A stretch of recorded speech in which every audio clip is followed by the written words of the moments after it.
As my parents drain the last dollars from my college fund for my brother's luxury MacBook, I'm meeting with senior bank officials about the unauthorized withdrawals totaling $35,000. While they brag to family about their son's business genius, I'm finalizing the documents that will freeze our accounts by morning. They have no idea that their financially naive daughter has been documenting every transaction for 6 months and is about to turn their Sunday family dinner into a financial reckoning they never saw coming. Preparing and narrating this story took us a lot of time, so if you are enjoying it, subscribe to our channel. It means a lot to us. Now back to the story. My hand remains steady as I sign another withdrawal slip at Meridian Credit Union, a quiet smile playing at my lips. Through the glass partitions of the bank, I can see my mother's silver Honda CR-V waiting in the parking lot, engine running. She thinks I'm depositing the check from my weekend catering job into my accessible account, the one they convinced me to open when I turned 16 so they could help me manage my finances. The irony isn't lost on me. The same bank where they opened my first savings account at age 8. The same bank that just emailed me confirmation of a $3,500 transfer from my actual savings to my brother's business account. The 5th such transfer. In 6 months. Miss Calloway, are you absolutely certain about this arrangement? Mrs. Patel, my regular teller, watches me with a mixture of concern and curiosity. Her tortoiseshell glasses catch the fluorescent light as she processes another transfer, this time moving money from my accessible account to my new secret one. We could speak with your parents if you'd like, she offers hesitantly. I turn my phone toward her, showing a text thread with my mother. The timestamp reads 3 minutes ago. Just making sure you're depositing all of the catering money, sweetie. Remember how we talked about family supporting family? Noah really needs the capital for his startup's relaunch. The timing, I say, taking my receipt with a flourish, is perfect. My phone buzzes with an incoming call from my father. I answer with practiced cheerfulness, turning away from Mrs. Patel's sympathetic gaze. Hi, Dad. Yes, just finishing at the bank now. Deposited everything, just like Mom asked. I've saved every conversation like this from the past 6 months. Each one corresponds perfectly with a withdrawal from my college fund, the one they started when I was born, the one they promised would be mine for education. Each withdrawal matches exactly with cash injections into Noah's series of failed business ventures, the artisanal hot sauce company that lasted 3 months, the cryptocurrency consulting firm that collapsed when he couldn't explain blockchain, to actual investors. And now, the premium dog accessory brand that's hemorrhaging money. But unlike most betrayed daughters, I didn't confront them with tears and accusations. I didn't storm out of family dinner or threaten to cut contact. Instead, I did what I've always done when underestimated. I got methodical. This transfer, confirmation, Mrs. Patel points to a particular line on my statement, shows they've withdrawn another $3,500 yesterday. That brings the total to $35,000. Once you sign this form, we'll initiate the account freeze and investigation. There's no going back after this. I think about breakfast this morning, how my mother praised my brother's business acumen while asking if I could pick up extra catering shifts. How my father mentioned that modest community colleges are often underrated, while simultaneously discussing the merits of an MBA program for Noah. Good, I say, my signature flowing across the paper. That's exactly what I want. My phone lights up with another notification, a post from Noah on Instagram showing off his brand new MacBook Pro, captioned, "Investing in yourself is always worth it. Entrepreneur life. Blessed." I screenshot it, noting the time and date. It matches perfectly with yesterday's withdrawal from my account. The forensic banking team will begin their investigation on Monday morning, Mrs. Patel explains, organizing the paperwork carefully. Given what you've already documented about the account access and unauthorized withdrawals, they'll likely find everything we need for the bank to take action. I've kept everything, I confirm, pulling up a folder on my phone. Here's every Conversation where they claimed the money was still being saved for my education. Every text where they asked me to deposit my paychecks for safekeeping. Every family email chain where they praised Noah's business while suggesting I focus on more realistic goals. Mrs. Patel's eyes widen as she scrolls through the meticulously organized evidence. This is remarkably thorough. I had plenty of time to document everything, I say dryly.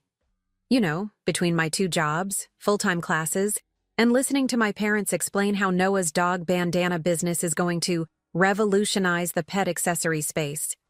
As if on cue, my phone buzzes with a family group chat notification. Sunday dinner plans being discussed. My father chimes in, "Let's make it special. We'll celebrate Noah's new business location." I have to suppress a bitter laugh. I know exactly how they're planning to pay the security deposit on that new location. I've seen the pending withdrawal request on my account, scheduled for Monday morning, the final $7,000 that would have paid for my first semester at the state university. "Last one?" Mrs. Patel says, sliding the final form across the desk. This authorizes the bank to freeze all transactions on the account effective immediately and launches the formal investigation into unauthorized access. I don't hesitate. My signature flows across the paper, years of silent hurt and systematic betrayal channeled into each curve and line. Another notification pops up, my mother going live on Facebook from what's supposed to be a financial planning seminar. I recognize the background. It's the mall food court.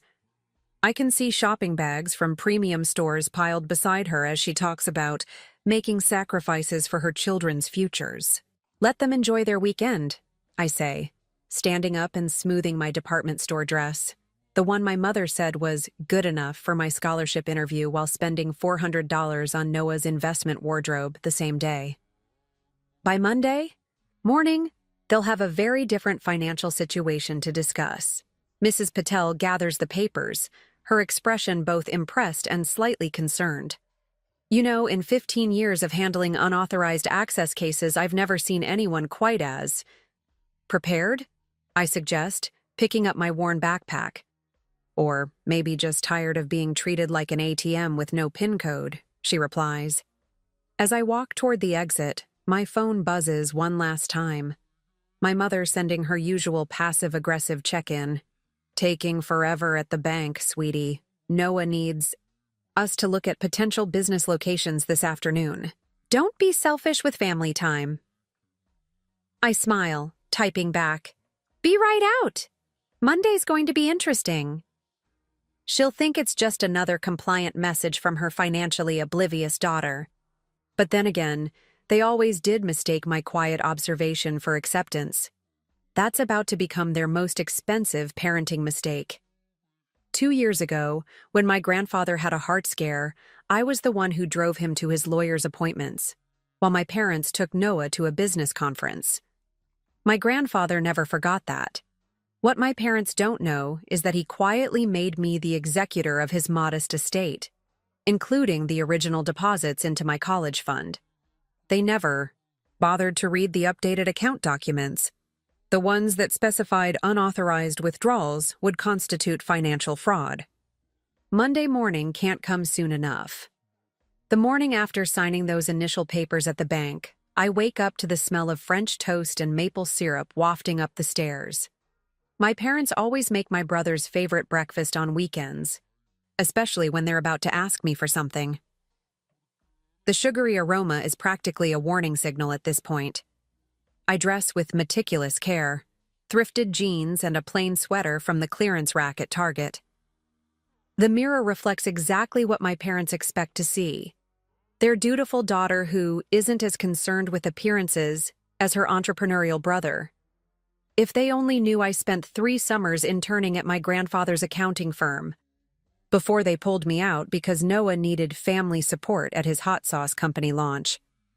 "Good morning, sweetie," my mother calls out as I enter our suburban kitchen. The granite countertops gleam under recessed lighting, a renovation they completed last year while telling me community college might be more our speed financially.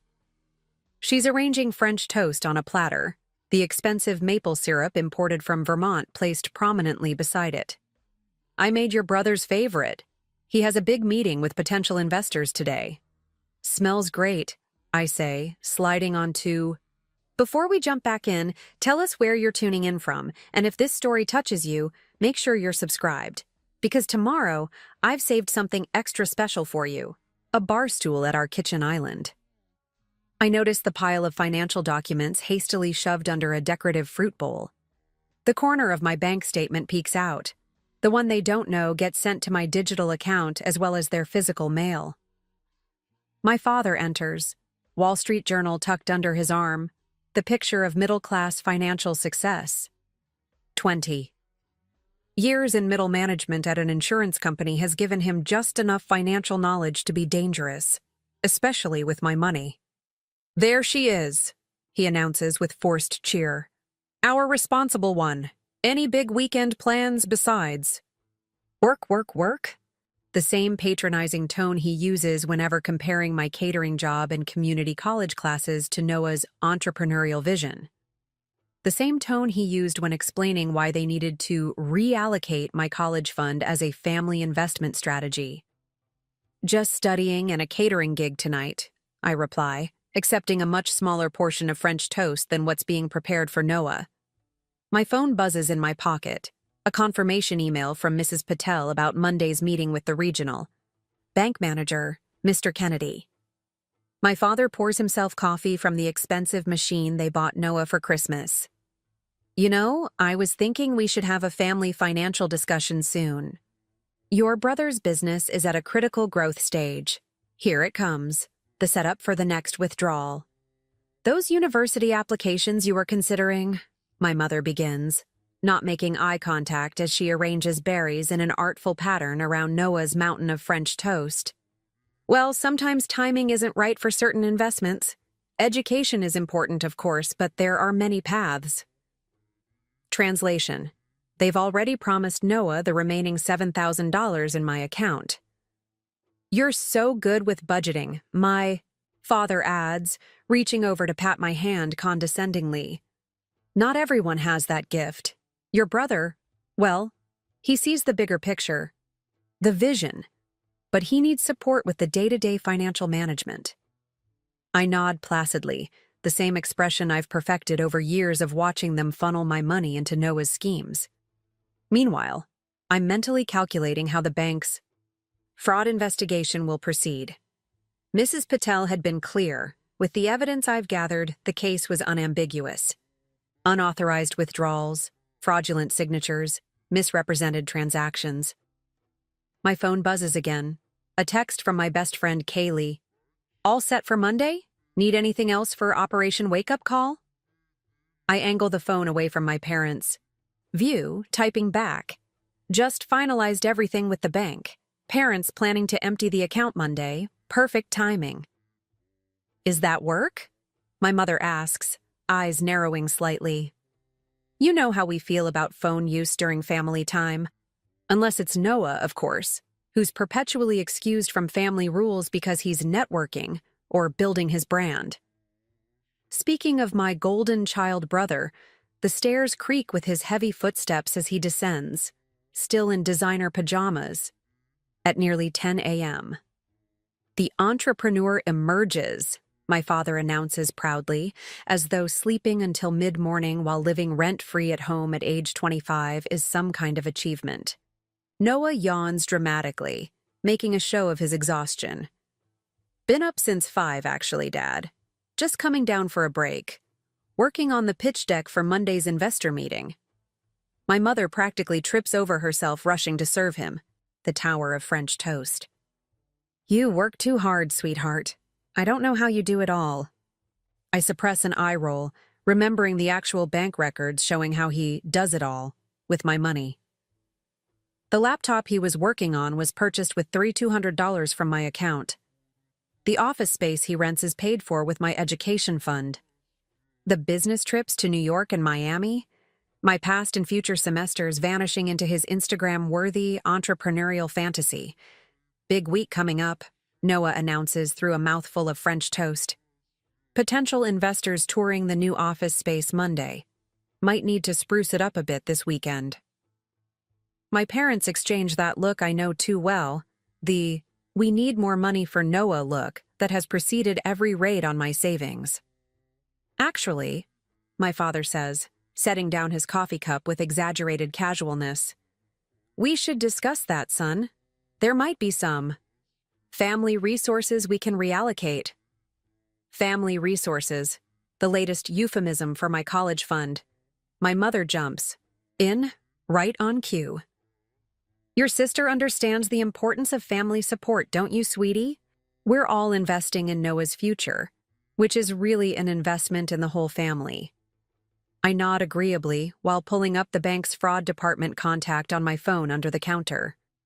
Of course. Family first, right? That's my girl.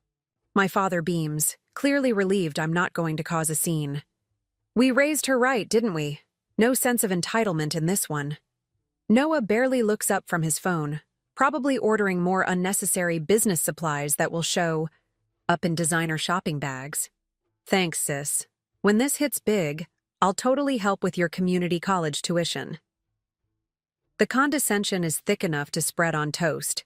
Community college. As if my full-ride scholarship offers to 3 state universities don't exist in his world. As if I'm studying business administration and accounting at night because it's my only option, not because they've systematically drained the educational fund that would have sent me to any school of my choice. My phone buzzes again. A calendar. Reminder for my Monday meeting with Mr. Kennedy, the regional bank manager. The meeting scheduled for precisely 30 minutes after my parents planned to make their final withdrawal from my account. Actually, I say, keeping my voice deliberately casual, I was wondering if we could all have dinner together tomorrow night. I have something I'd like to discuss with everyone. My father looks surprised. I rarely initiate family gatherings, usually because they turn into the Noah show. Well, sure, princess. Everything okay? Everything's fine, I assure him with a small smile. Just some financial planning I'd like to talk through. I've been doing some research on investment strategies. My mother laughs lightly, the dismissive chuckle she always uses when I demonstrate financial knowledge. Oh, sweetie, that's adorable. But leave the complex financial planning to your father and brother. You focus on your strengths. My strengths. Like working 30 hours a week while maintaining a 4.0 GPA. Like managing to save another $12,000 in my secret account despite their constant raids on my primary savings. Like documenting every fraudulent transaction with timestamps, screenshots, and recordings for the past 6 months. Still, it would mean a lot if we could all talk tomorrow night, I press gently. I've been thinking about my future. That magical phrase, the setup they think precedes my agreement to sacrifice more of my money for Noah's ventures. Their expressions shift from dismissive to eager instantly. Of course, honey, my mother says, already planning how much they can extract. Sunday dinner it is. I'll make lasagna. Noah's second favorite meal. Great, I say, standing up to rinse my plate. I've invited Grandpa too. The atmosphere changes subtly. My grandfather, my father's father, has never hidden his skepticism about Noah's business acumen or his disapproval of how my parents manage finances. But he's also the family patriarch whose approval they desperately crave. Your grandfather? My father repeats, clearly caught off guard. He usually doesn't do Sunday dinners. He made an exception when I told him I wanted to discuss my financial future, I explained truthfully. What I don't mention is that Grandpa has been my silent ally in this entire plan, the one who helped me understand the legal implications of what my parents have been doing.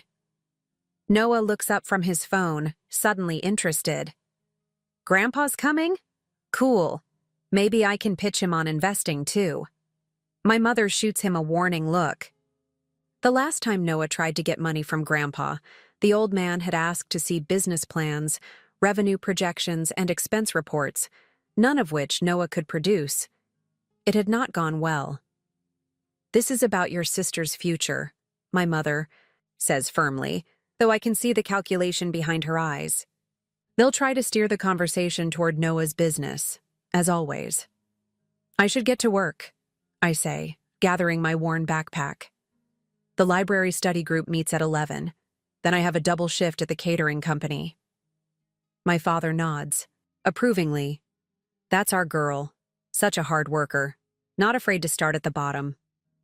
Unlike Noah, who believes he deserves to start at the top, funded by my hard work. The irony would be laughable if it weren't so infuriating. As I head for the door, my phone pings with an email notification.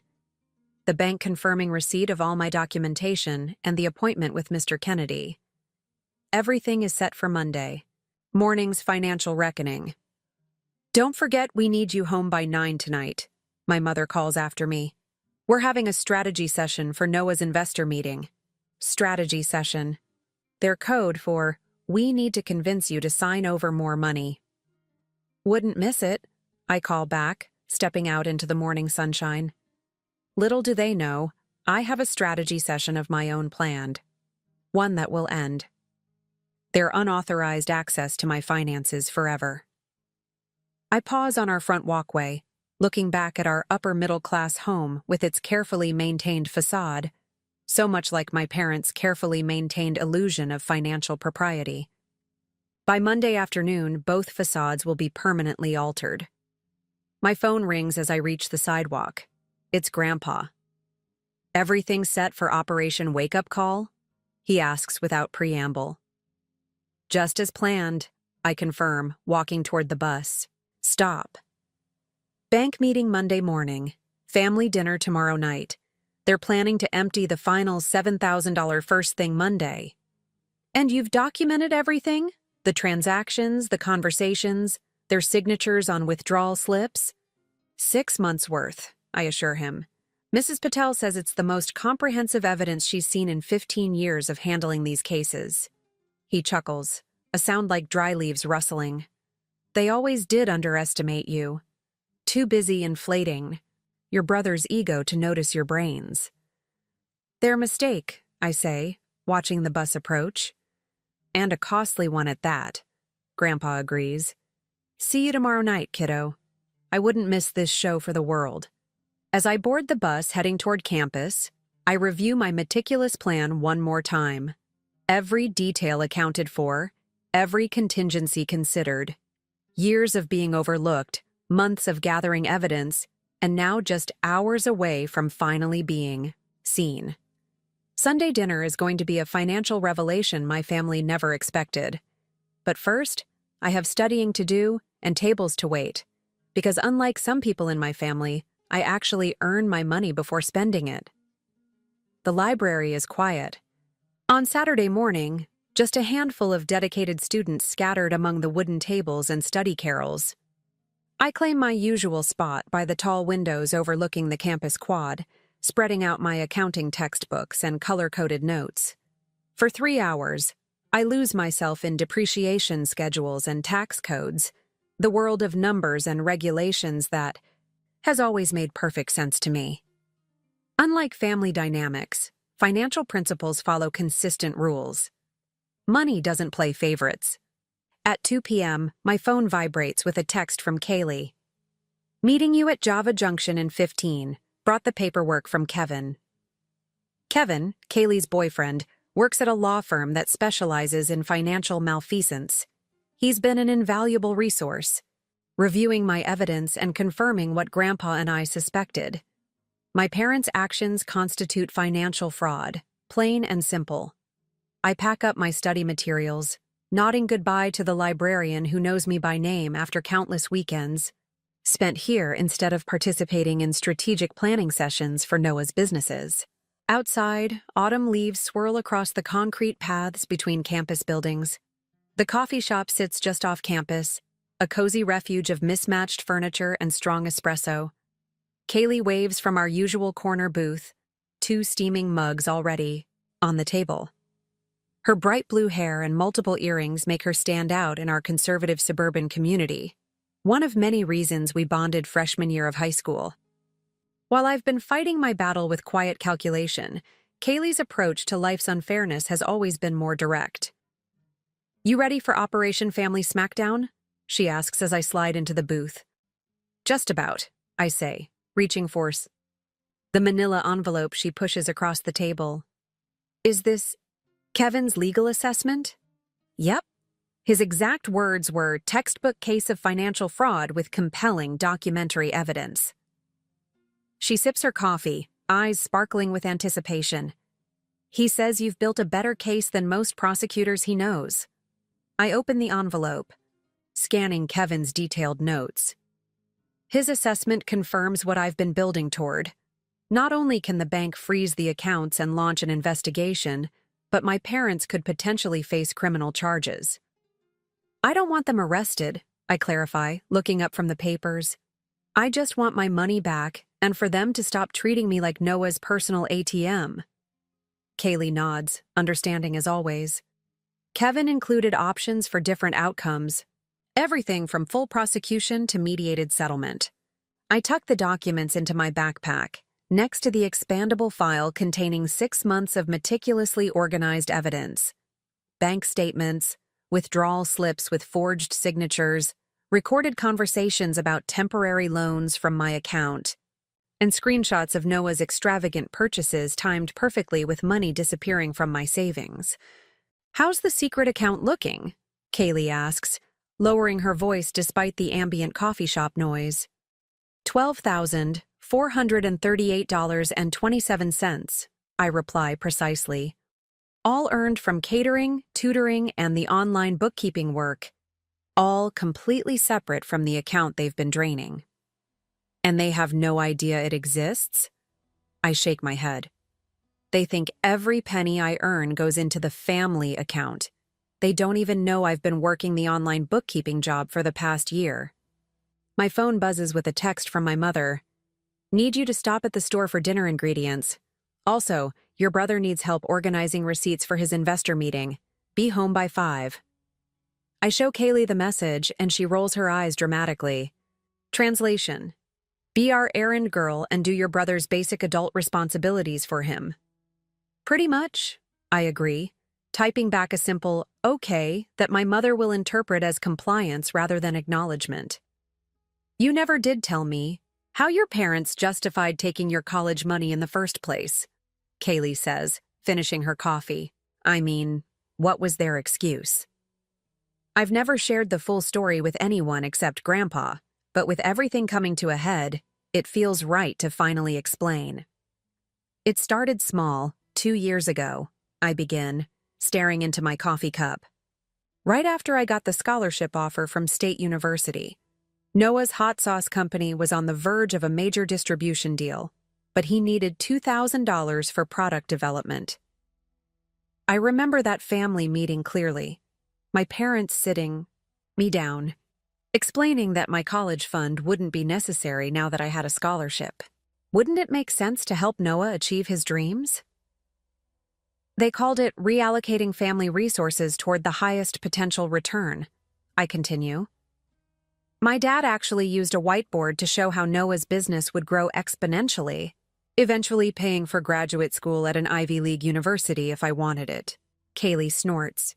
"And the hot sauce business lasted what, 3 months? 4.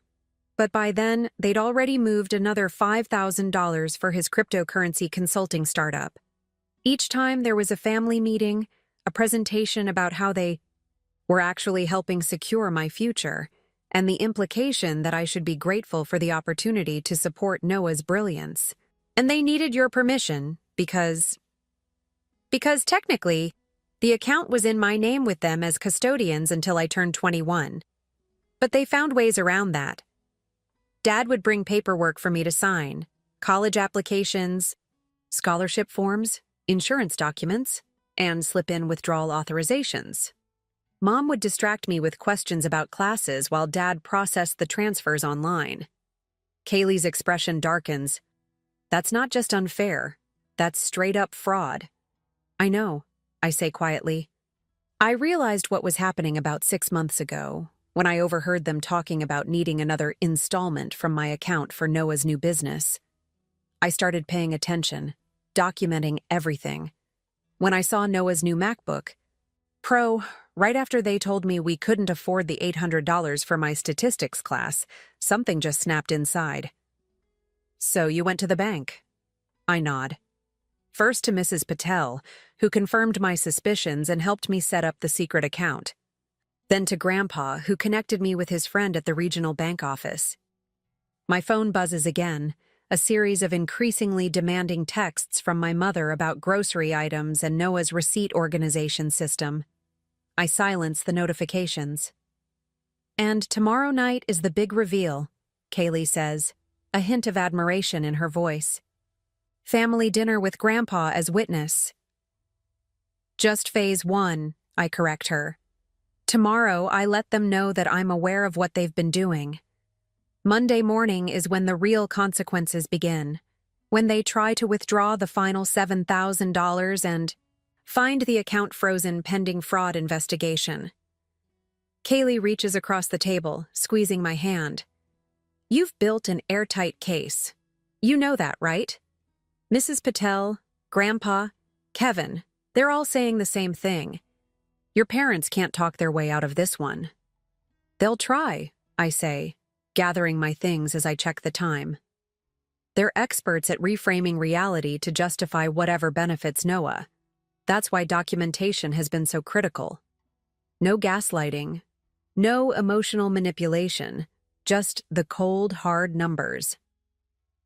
Outside the coffee shop, the afternoon sun casts long shadows across the campus paths.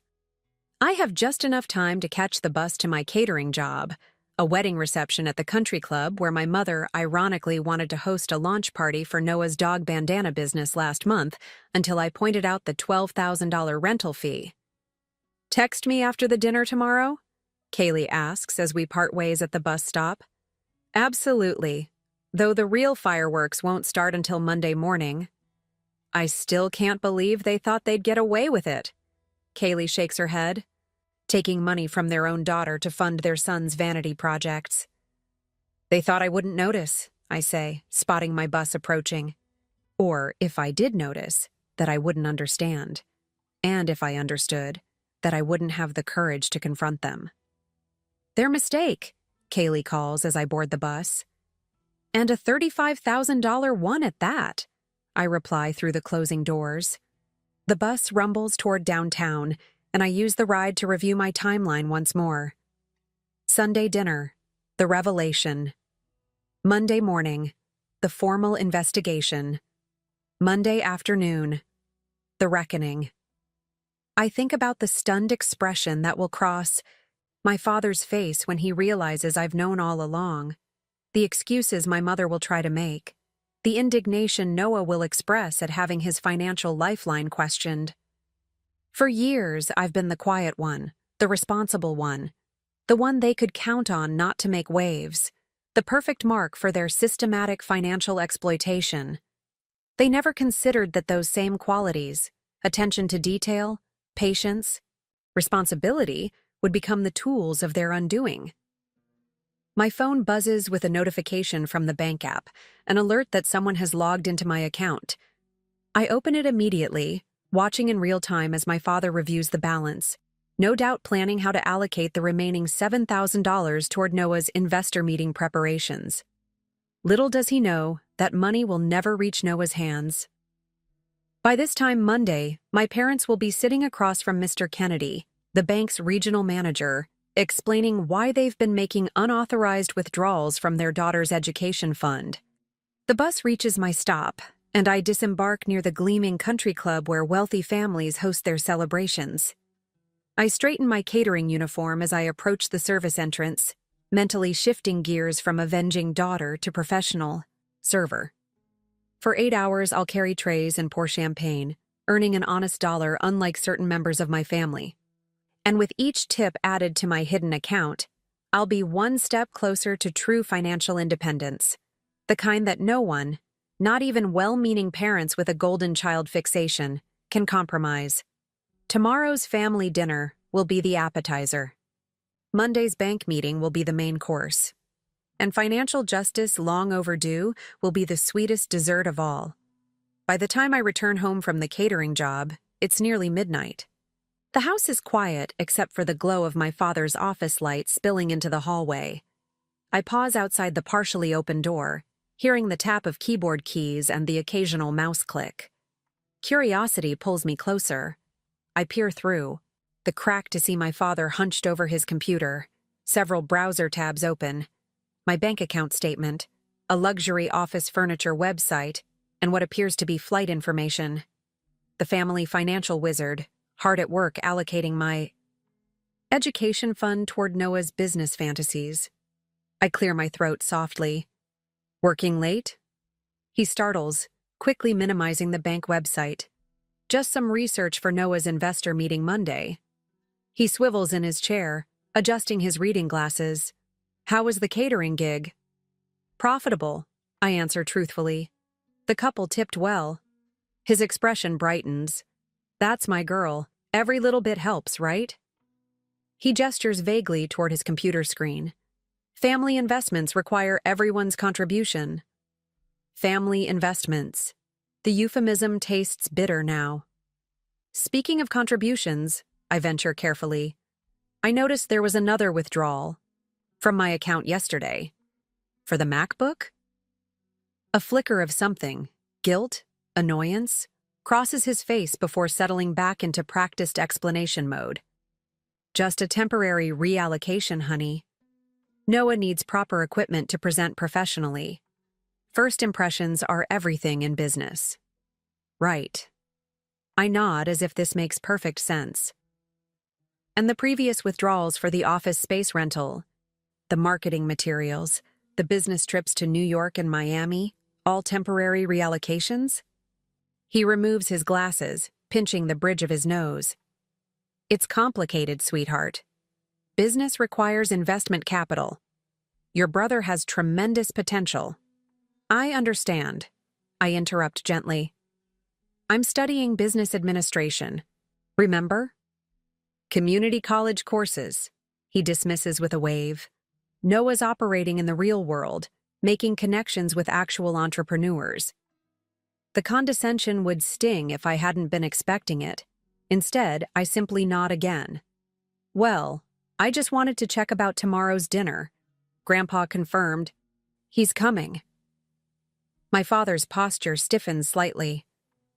What exactly prompted this financial discussion you want to have? Is something wrong? Not wrong, I assure him with a small smile. Just some ideas I'd like to share about my future plans. He visibly relaxes. Well, that's fine then. Though with your current trajectory, community college followed by local employment seems most practical.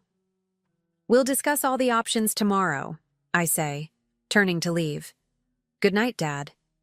Good night, Princess. He's already turning back to the computer, unaware that I lingered just long enough to see him reopen my bank account information. In my bedroom, I carefully document this interaction in the detailed journal I've been keeping. Every conversation, every dismissal, every financial decision made without my true consent. The journal is both therapeutic and evidentiary, a record of systematic financial exploitation wrapped in parental authority. I review tomorrow's plan once more before sleep. Dinner at 6. Grandpa arriving at 5:30 for our pre-meeting strategy session. Evidence folder discreetly placed in the sideboard drawer for easy access when needed. Morning arrives with the hushed energy of anticipation. Sunday in our household typically revolves around Noah's schedule. Today, he's sleeping in after what my mother describes as an intense brainstorming session that apparently required him to stay out until 3 a.m. with his friends. I use the quiet hours to finalize my preparation. In my room, I organize the key documents for tonight's discussion. Bank statements highlighting unauthorized withdrawals, a spreadsheet tracking Noah's purchases made with my money, and printed screenshots of text conversations where my parents discussed accessing my funds without my knowledge. At precisely 10 a.m., my phone rings. Mr. Kennedy from the regional bank. Ms. Calloway, I wanted to confirm our meeting for tomorrow morning at 9 a.m. His deep voice is reassuringly professional. Yes, I'll be there, I confirm. And you've reviewed all the documentation I provided? Thoroughly, he assures me. I've also spoken with Mrs. Patel and your grandfather.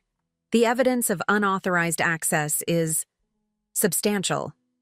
And the account freeze? Already programmed into the system.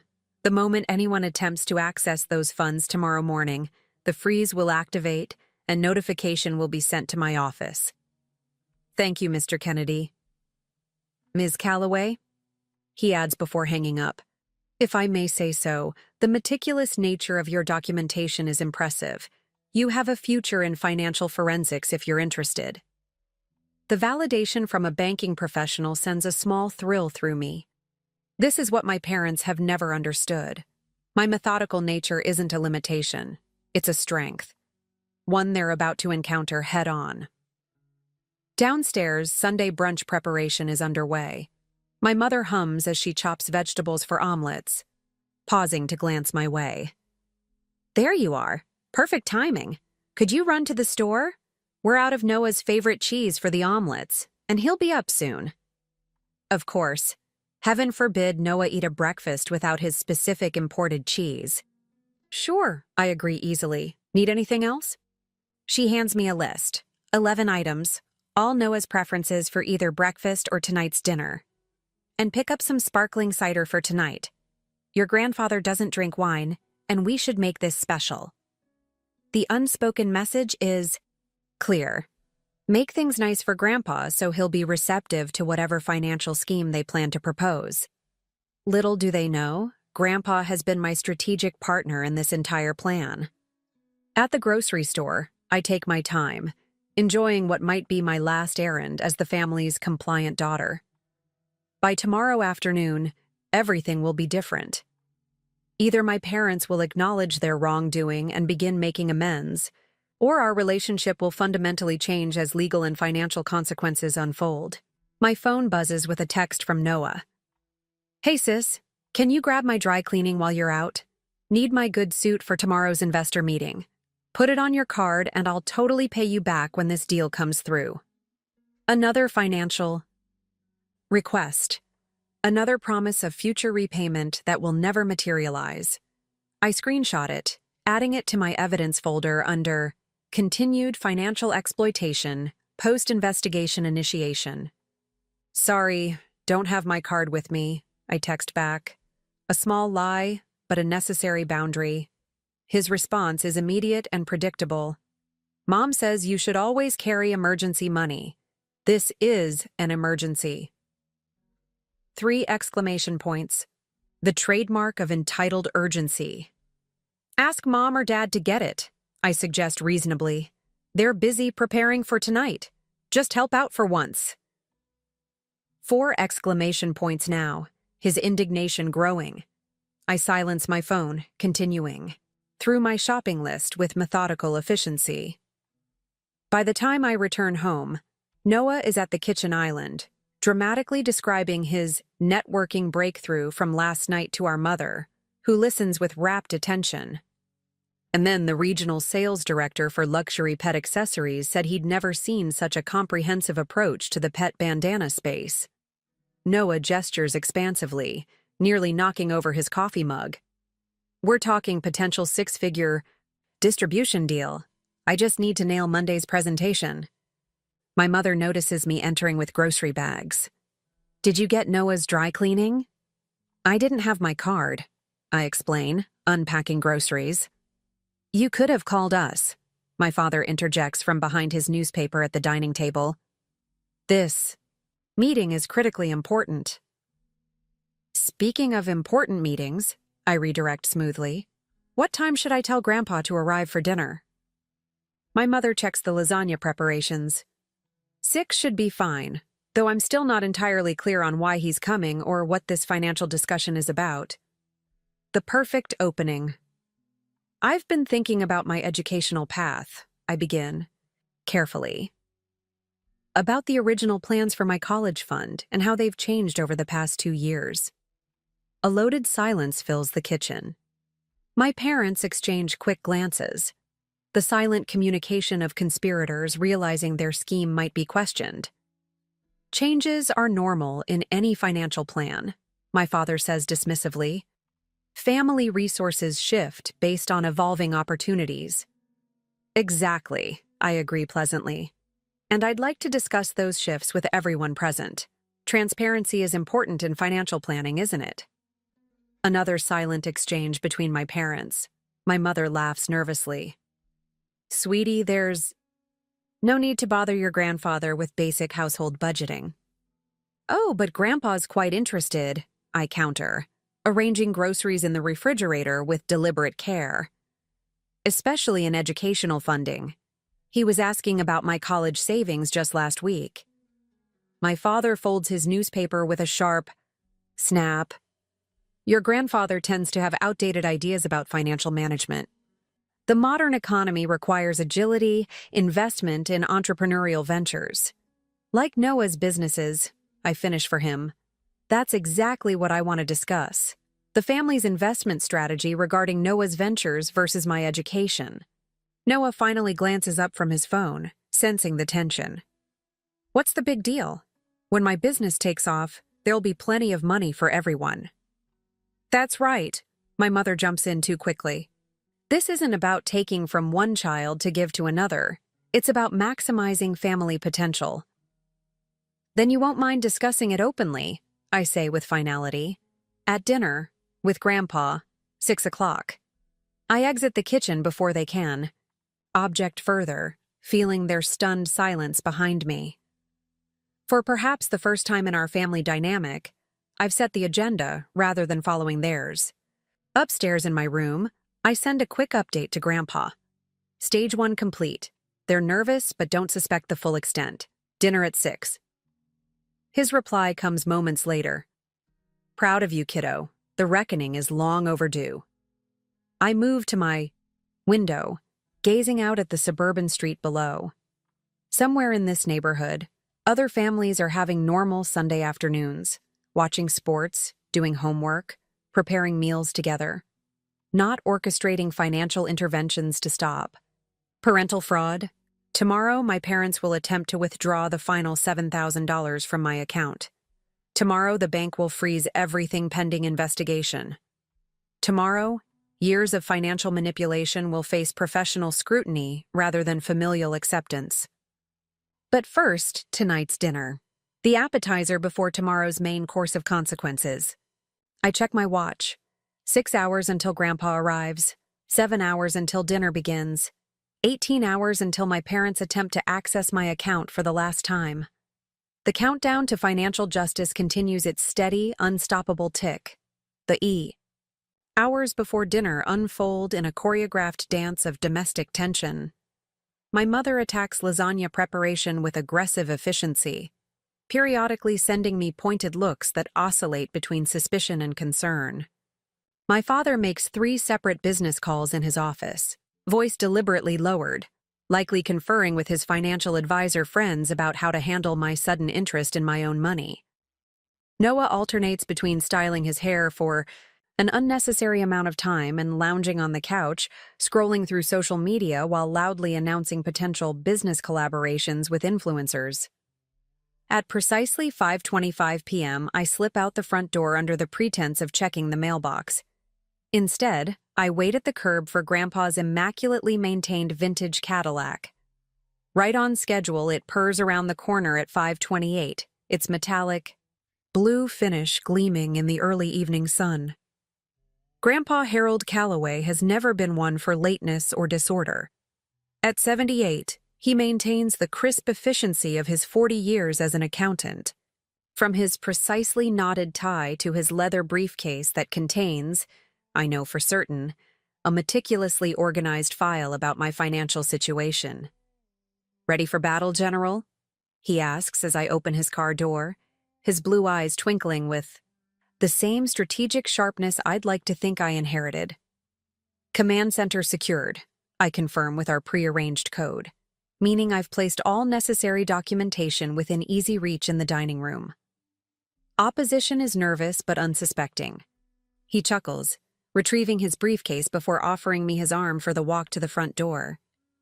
Your grandmother would be proud, he says quietly. she never did approve of how they favor that boy.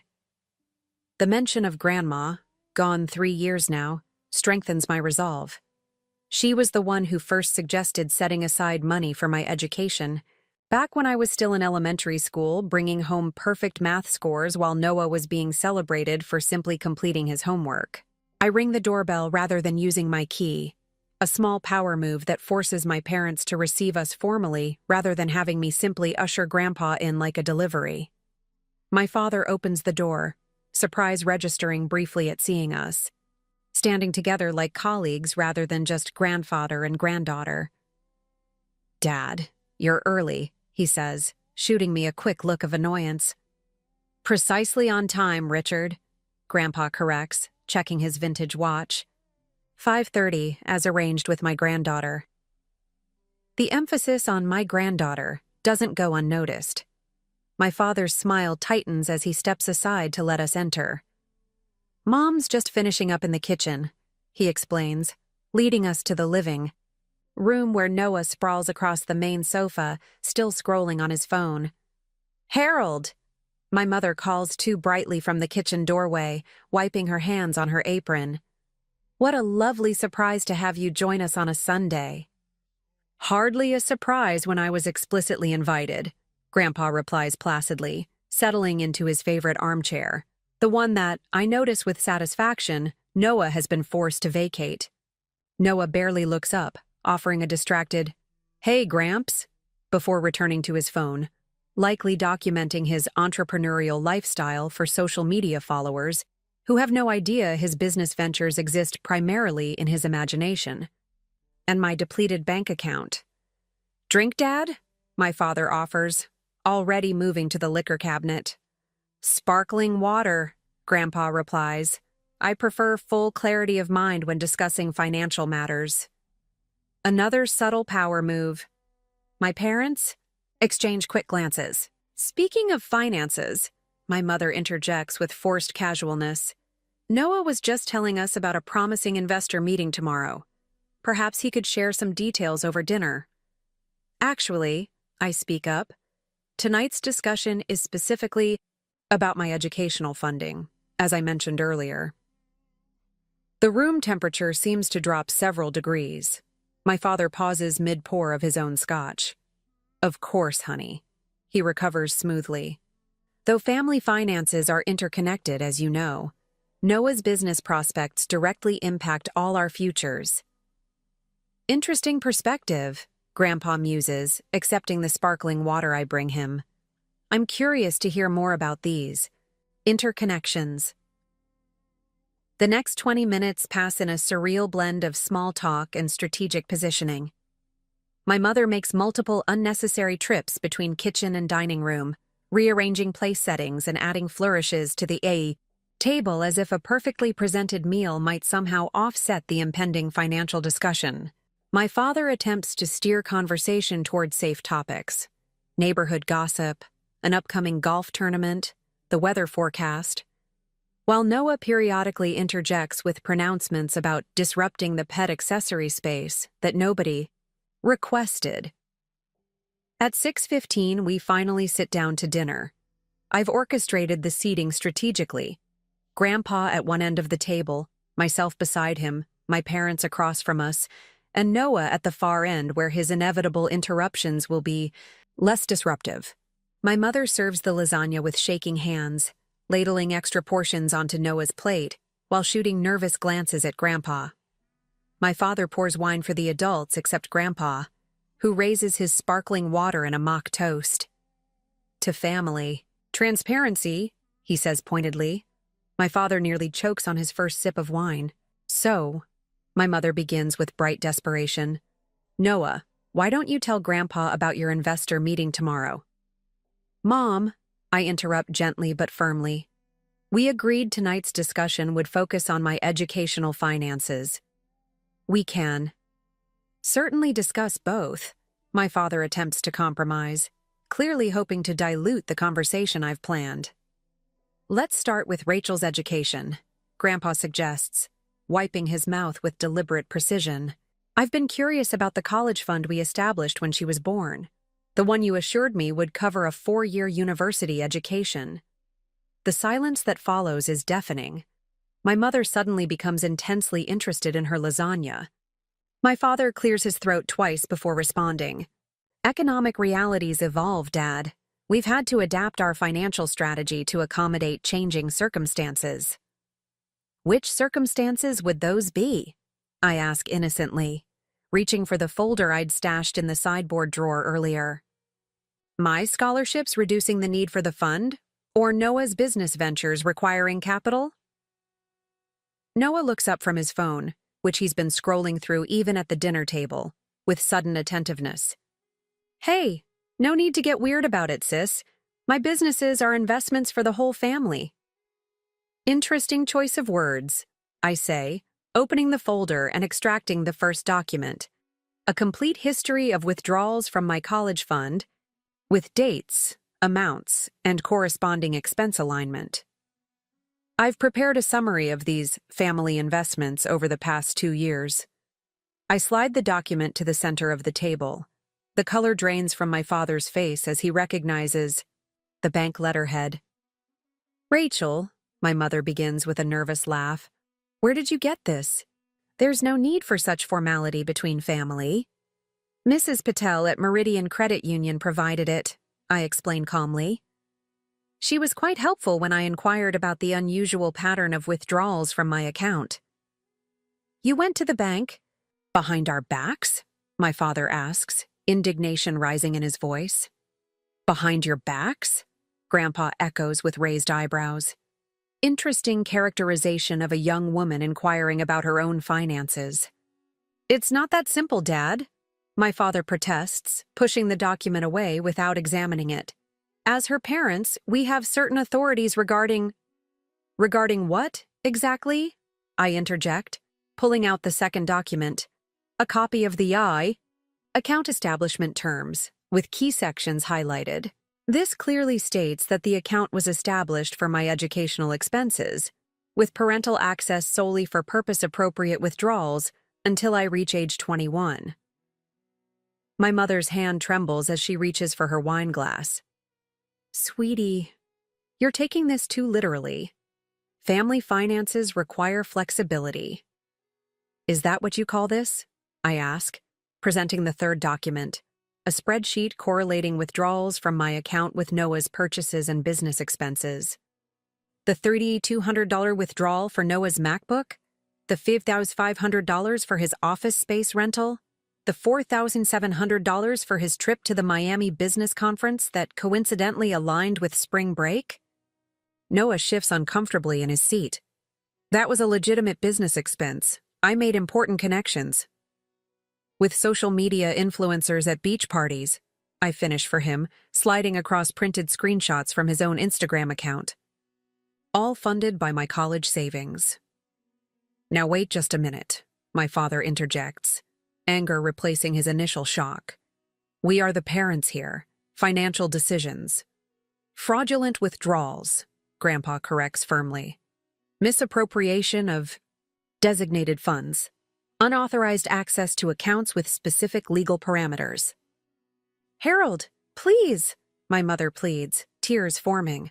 We were only trying to support both our children's futures. Noah's businesses have genuine potential.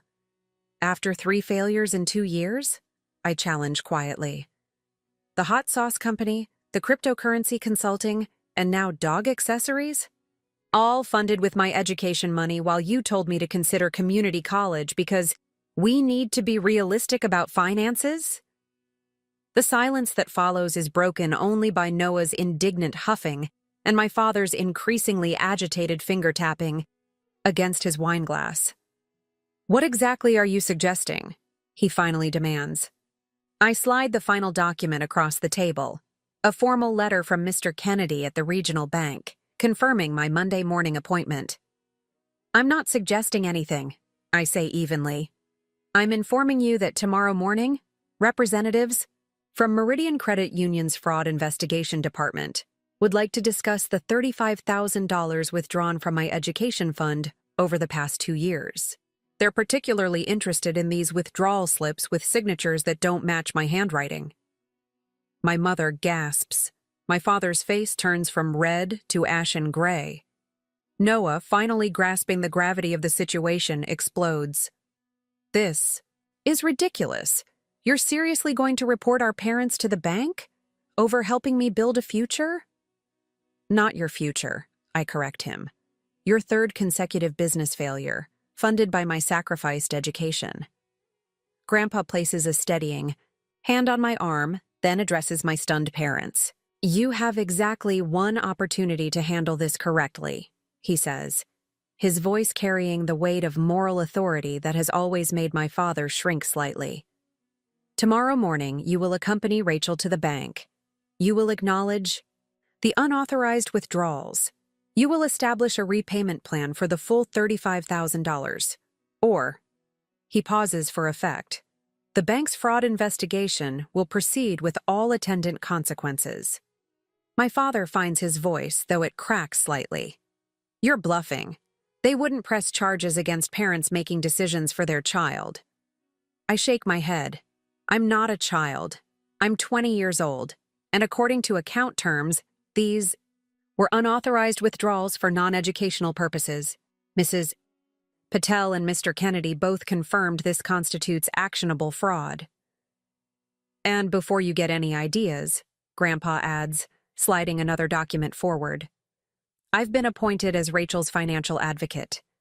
Any attempt to access those accounts tonight or before tomorrow's meeting will trigger immediate intervention. For perhaps the first time in his life, Noah appears speechless, staring at the documentation with dawning comprehension that his funding source has not only dried up, but might actually result in serious consequences for our parents. My mother begins to cry in earnest now. We were just trying to give both our children opportunities. Noah's businesses needed startup capital. And Rachel's education didn't matter? Grandpa challenges. 4 years at university wasn't an opportunity. Worth protecting? The lasagna sits forgotten as my carefully constructed case dismantles years of financial manipulation. Sunday dinner has become exactly what I planned, the opening statement in a long overdue reckoning. And tomorrow morning at the bank will be the verdict. The remainder of dinner unfolds like a psychological thriller, tense silence punctuated by desperate attempts to regain control of a situation spiraling beyond my parents' grasp. Rachel, my father finally says, pushing his plate away untouched. This is completely unnecessary. If you had concerns about the account, you could have simply discussed them with us. I did, I reply calmly. 3 times in the past year. Each time you explained that the withdrawals were temporary and would be replaced when Noah's business took off. And they will be, Noah interjects, desperation edging his voice. The pet accessory line is about to explode. The investor. Meeting tomorrow? Is that why you were planning to withdraw the remaining $7,000 from my account tomorrow morning? I ask, sliding my phone across the table to show them the bank alert I'd received. Scheduled withdrawal request, $7,000, pending authorization. My mother gasps softly. My father's face hardens as he realizes how completely I've monitored their activities. How did you get this notification? He demands. It's my account, I remind him. I set up alerts for any access attempts months ago after I realized what was happening. You've been spying on us? Noah asks incredulously. Protecting my finances? I correct him. There's a difference. Grandpa clears his throat. The real question, Richard, is how you justify scheduling another substantial withdrawal after being explicitly confronted about the previous unauthorized transfers. My father shifts uncomfortably, caught in his own trap. The investor meeting requires nothing from Rachel's account, Grandpa finishes firmly. That option is permanently off the table. This is outrageous, my mother suddenly bursts out, tears giving way to indignation. We've sacrificed everything for both our children. Questioning our financial decisions this way is disrespectful and ungrateful. Sacrificed? I echo, struggling to maintain my composure. Like when you told me I couldn't attend the university that offered me a partial scholarship because we just don't have the funds, and while simultaneously transferring $5,500 to Noah's business account for office space he used twice before abandoning. Business involves risk, my father argues defensively. Educational investments are different. Exactly, I agree. My education fund was explicitly designated for university expenses, not for Noah's third consecutive business failure. Noah slams his hand on the table, rattling the dishes. Stop calling them failures. They're learning experiences. Every successful entrepreneur has setbacks. Funded by their own investors or capital, Grandpa points out, not by systematically draining their sister's education fund. A heavy silence blankets the table. My father stares at his wine glass, mind visibly racing through potential escapes from this situation. My mother dabs at her eyes, martyr complex in full display. Noah alternates between sullen glares and panicked, glances at his phone, probably wondering how he'll fund his investor meeting preparations now. What exactly do you want? My father finally asks, his voice low and defeated. Full acknowledgement of the unauthorized withdrawals, I state clearly. A documented repayment plan for the entire $35,000, and complete financial separation going. Why, $35,000? My mother whispers, horrified. We don't have that kind of money just sitting around. You found it when you needed it for Noah's ventures, I point out. The same resourcefulness can be applied to repayment. This will destroy us financially, my father protests. More importantly, my mother adds with a pointed look at Noah, it will kill your brother's business before it can succeed. Noah pales visibly. What about the office lease I just signed? The inventory orders? The marketing agency retainer? Perhaps, Grandpa suggests dryly. You should have considered those obligations before committing funds you didn't actually have. I was counting on family support, Noah explodes. That's what families do. Families don't steal from each other, I counter quietly. They don't systematically undermine one child's future to finance another's fantasies. My father stands abruptly, pacing the dining room with agitated energy. There must be another solution, a compromise. The time for compromise was 2 years ago, I tell him, when you took the first unauthorized withdrawal and I questioned it. Instead, you told me I was too young to understand complex financial strategy and that I should trust the family financial plan. We are your parents, my mother insists, desperation rising. We were acting in the family's best interests. Were you? Grandpa challenges. Or were you simply favoring one child's ambitions over another's education? The question hangs.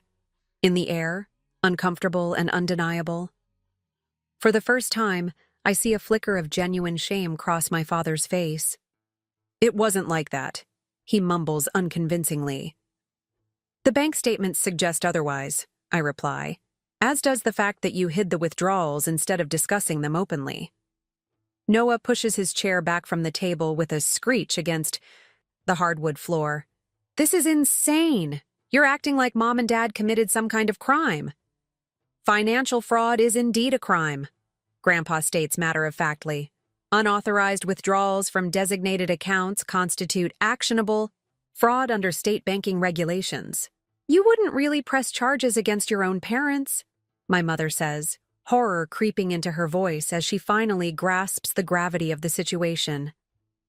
I would prefer not to, I acknowledge, which is why I'm offering an alternative. Acknowledgement, repayment, and financial separation. The choice is yours. My father stops pacing, leaning heavily against the dining room sideboard. And if we refuse? Then tomorrow's bank meeting becomes a formal fraud investigation, I explain calmly.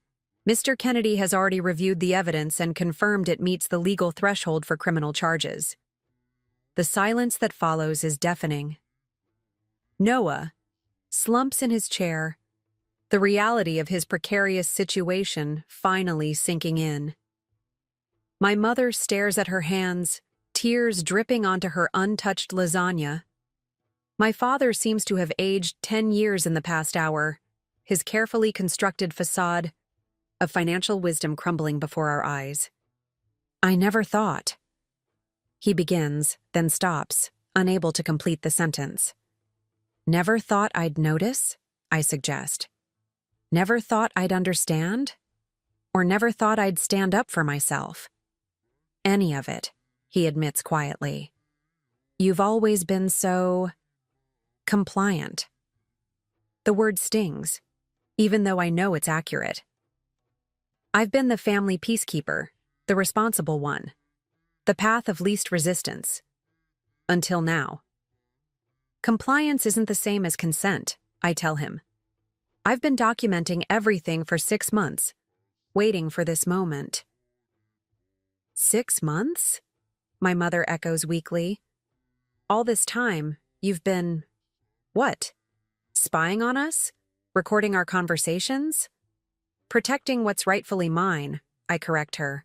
The same way you've protected Noah's interests, just with documentation instead of deception. Noah's phone pings loudly in the tense silence, probably one of his supposed business contacts wondering about tomorrow's plans. He ignores it for once, staring instead at the mountain of evidence laid out on our dining room table. So what?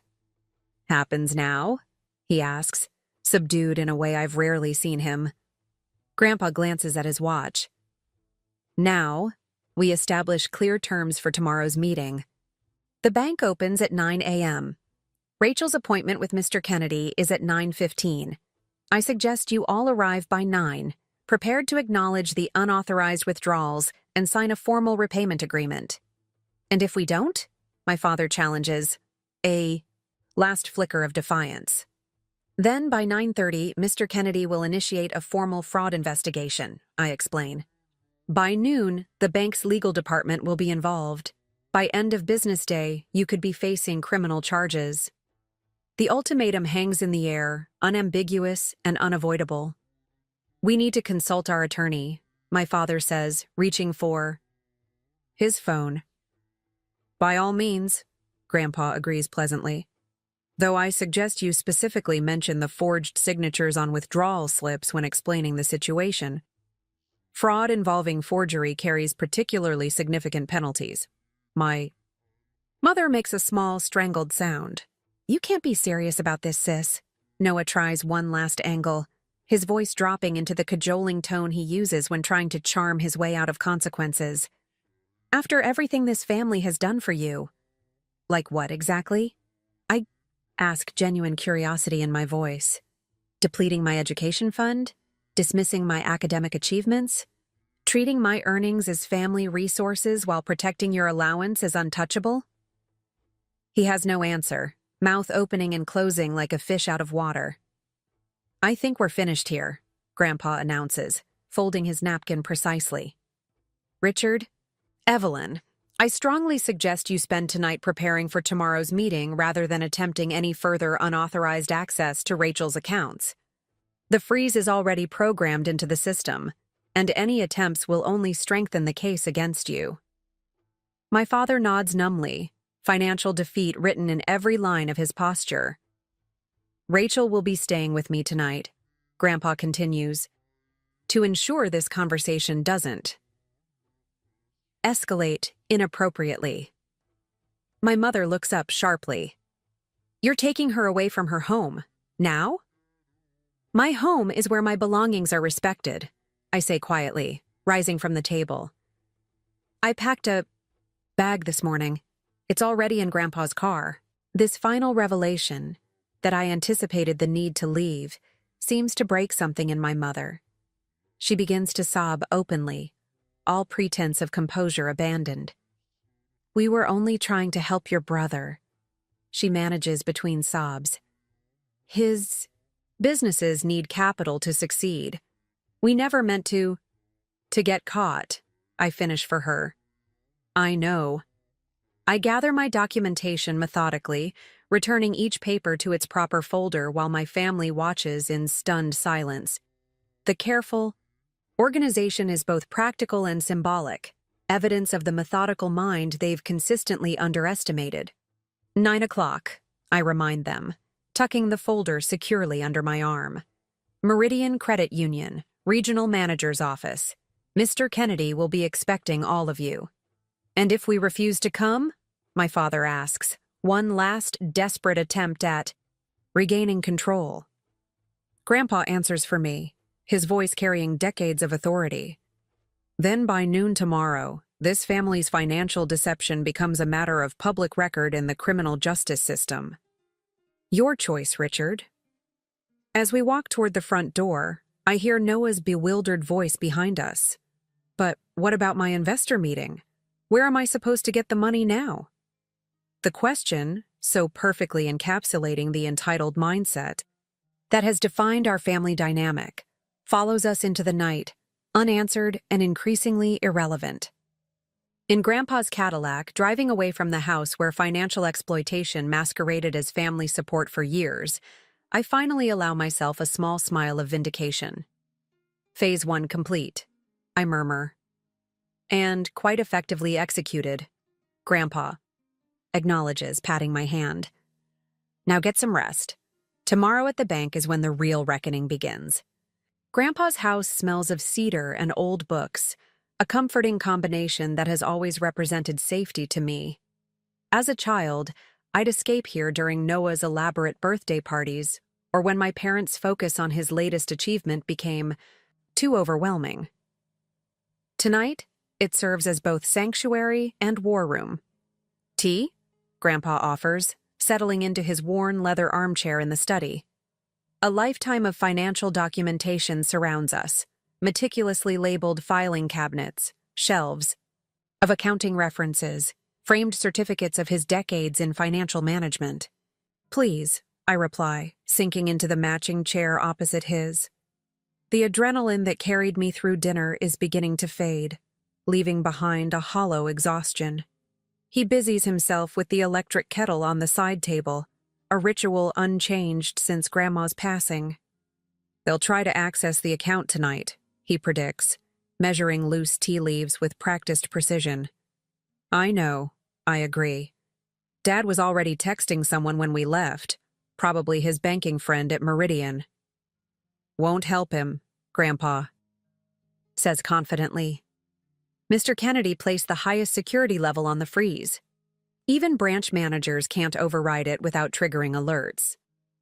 My phone buzzes with incoming messages, a barrage from my family in various states of emotional distress.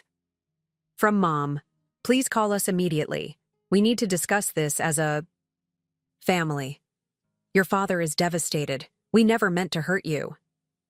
From Dad, this misunderstanding has gone far enough. Call me immediately. We can resolve this without involving outsiders. From Noah, WTF sis? My investor meeting is tomorrow. You're literally destroying my future over a stupid bank account. Call me now. I silence the notifications, placing the phone face down on the side table. They're already trying damage control. Of course they are, Grandpa hands me a steaming cup of Earl Grey. They've lost control of the narrative. Nothing frightens people like your parents more than that. I sip the tea, letting its warmth spread through my chest. Do you think they'll show up tomorrow? Grandpa considers, this stroking his silver beard thoughtfully. Your father will. His pride won't allow a bank manager to see him as a no-show. Your mother will come because she follows your father's lead in financial matters. Noah? He shrugs. Harder to predict. Depends whether he thinks there's still money to be extracted from the situation. My phone buzzes again, this time with an automated alert from the bank app. Attempted account access detected. Account security protocols activated. I show Grandpa the notification. Right on schedule. Predictable, he nods. Richard never could resist trying to manipulate systems he thinks he understands. Another alert follows moments later. Second unauthorized access attempt detected. Account locked for 12 hours. security notifications sent to primary account holder, and bank security. Impressive security system, Grandpa remarks, approval evident in his voice. Mrs. Patel suggested the enhanced protection package when I first explained my concerns, I explain. She said they've been dealing with more cases of family financial exploitation recently. We sit in companionable silence for several minutes, sipping tea and contemplating tomorrow's confrontation. Outside, rain begins to patter against the windows, nature providing appropriate atmospheric accompaniment to our evening of reckoning. You should try to sleep, Grandpa eventually suggests. Tomorrow requires a clear head. I'm not sure I can, I admit. Everything's been building to this for so long. He nods understanding. Your grandmother was the same way before big confrontations. Mind too active to settle. The mention of Grandma brings a lump to my throat. She would have been furious about this, wouldn't she? Apoplectic, Grandpa confirms with a sad smile. She always said the greatest injustice was parents who failed to recognize their children's true potential. She saw yours from the beginning, the careful way you organized your toys, how you'd count and sort your Halloween candy while Noah immediately devoured his. The memory brings a reluctant smile to my face. She taught me to balance my first checkbook when I was 12. And she'd be immensely proud of how you've handled this situation, Grandpa adds.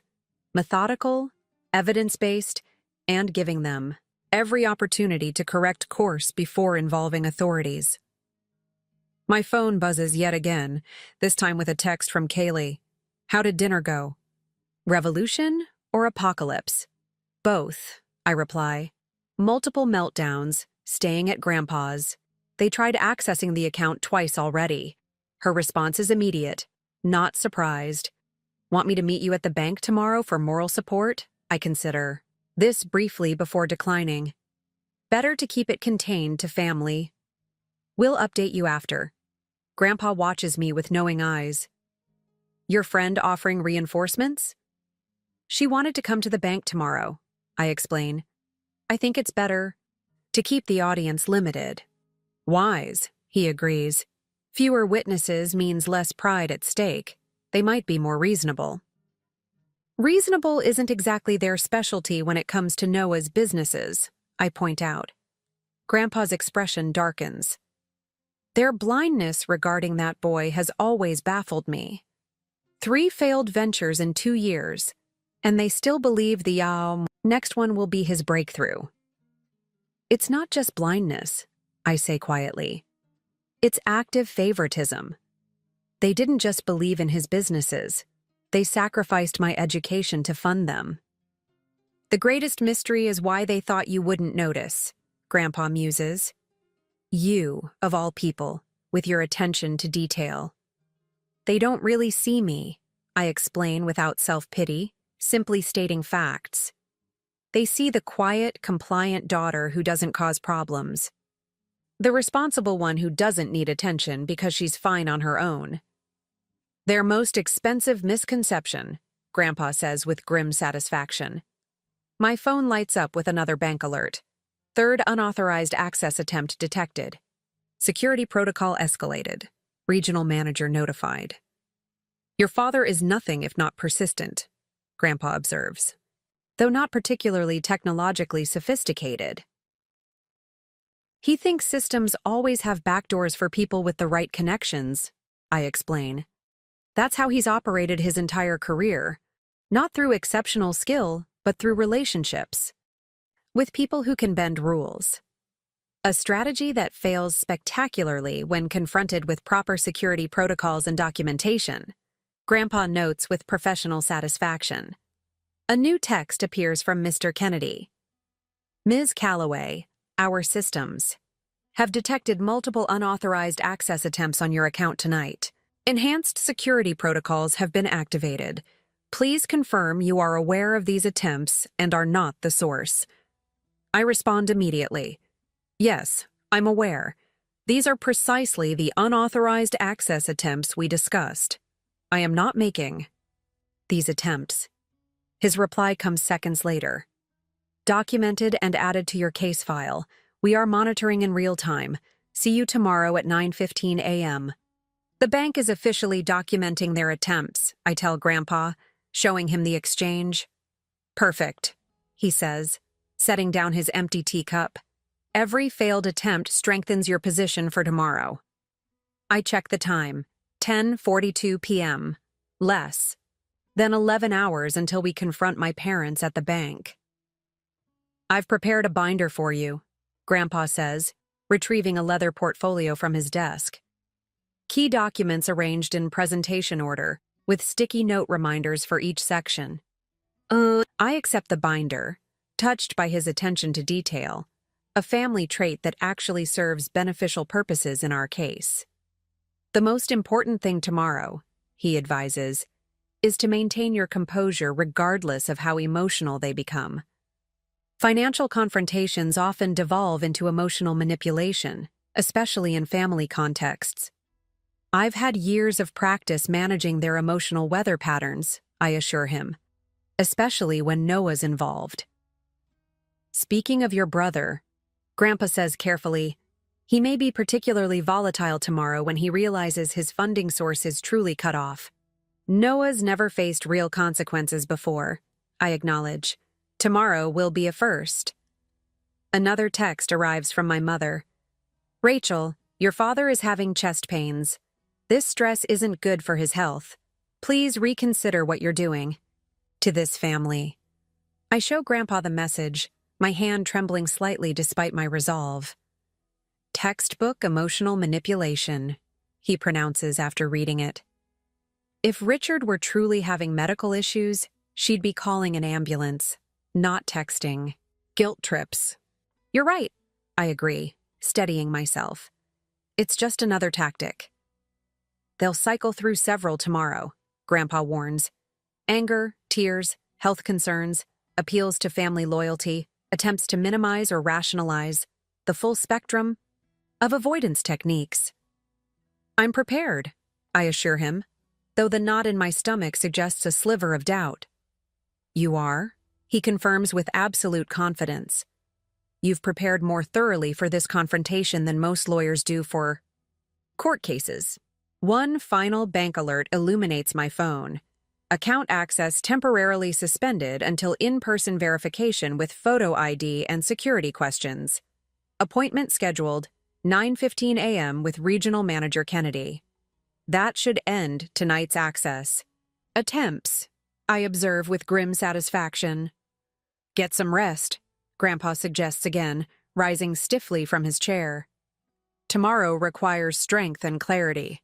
Your grandmother's room is ready for you. Fresh sheets and extra blankets if the rain brings a chill. I stand, embracing him impulsively. Thank you for everything. No thanks needed, he says gruffly, patting my back. Standing up for what's right is its own reward. Financial justice doubly so.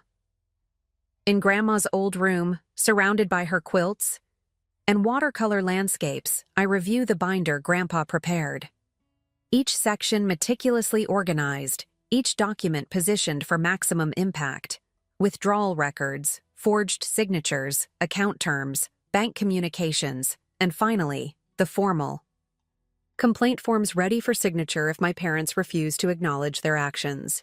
Outside, the rain intensifies, drumming against the roof in a soothing rhythm.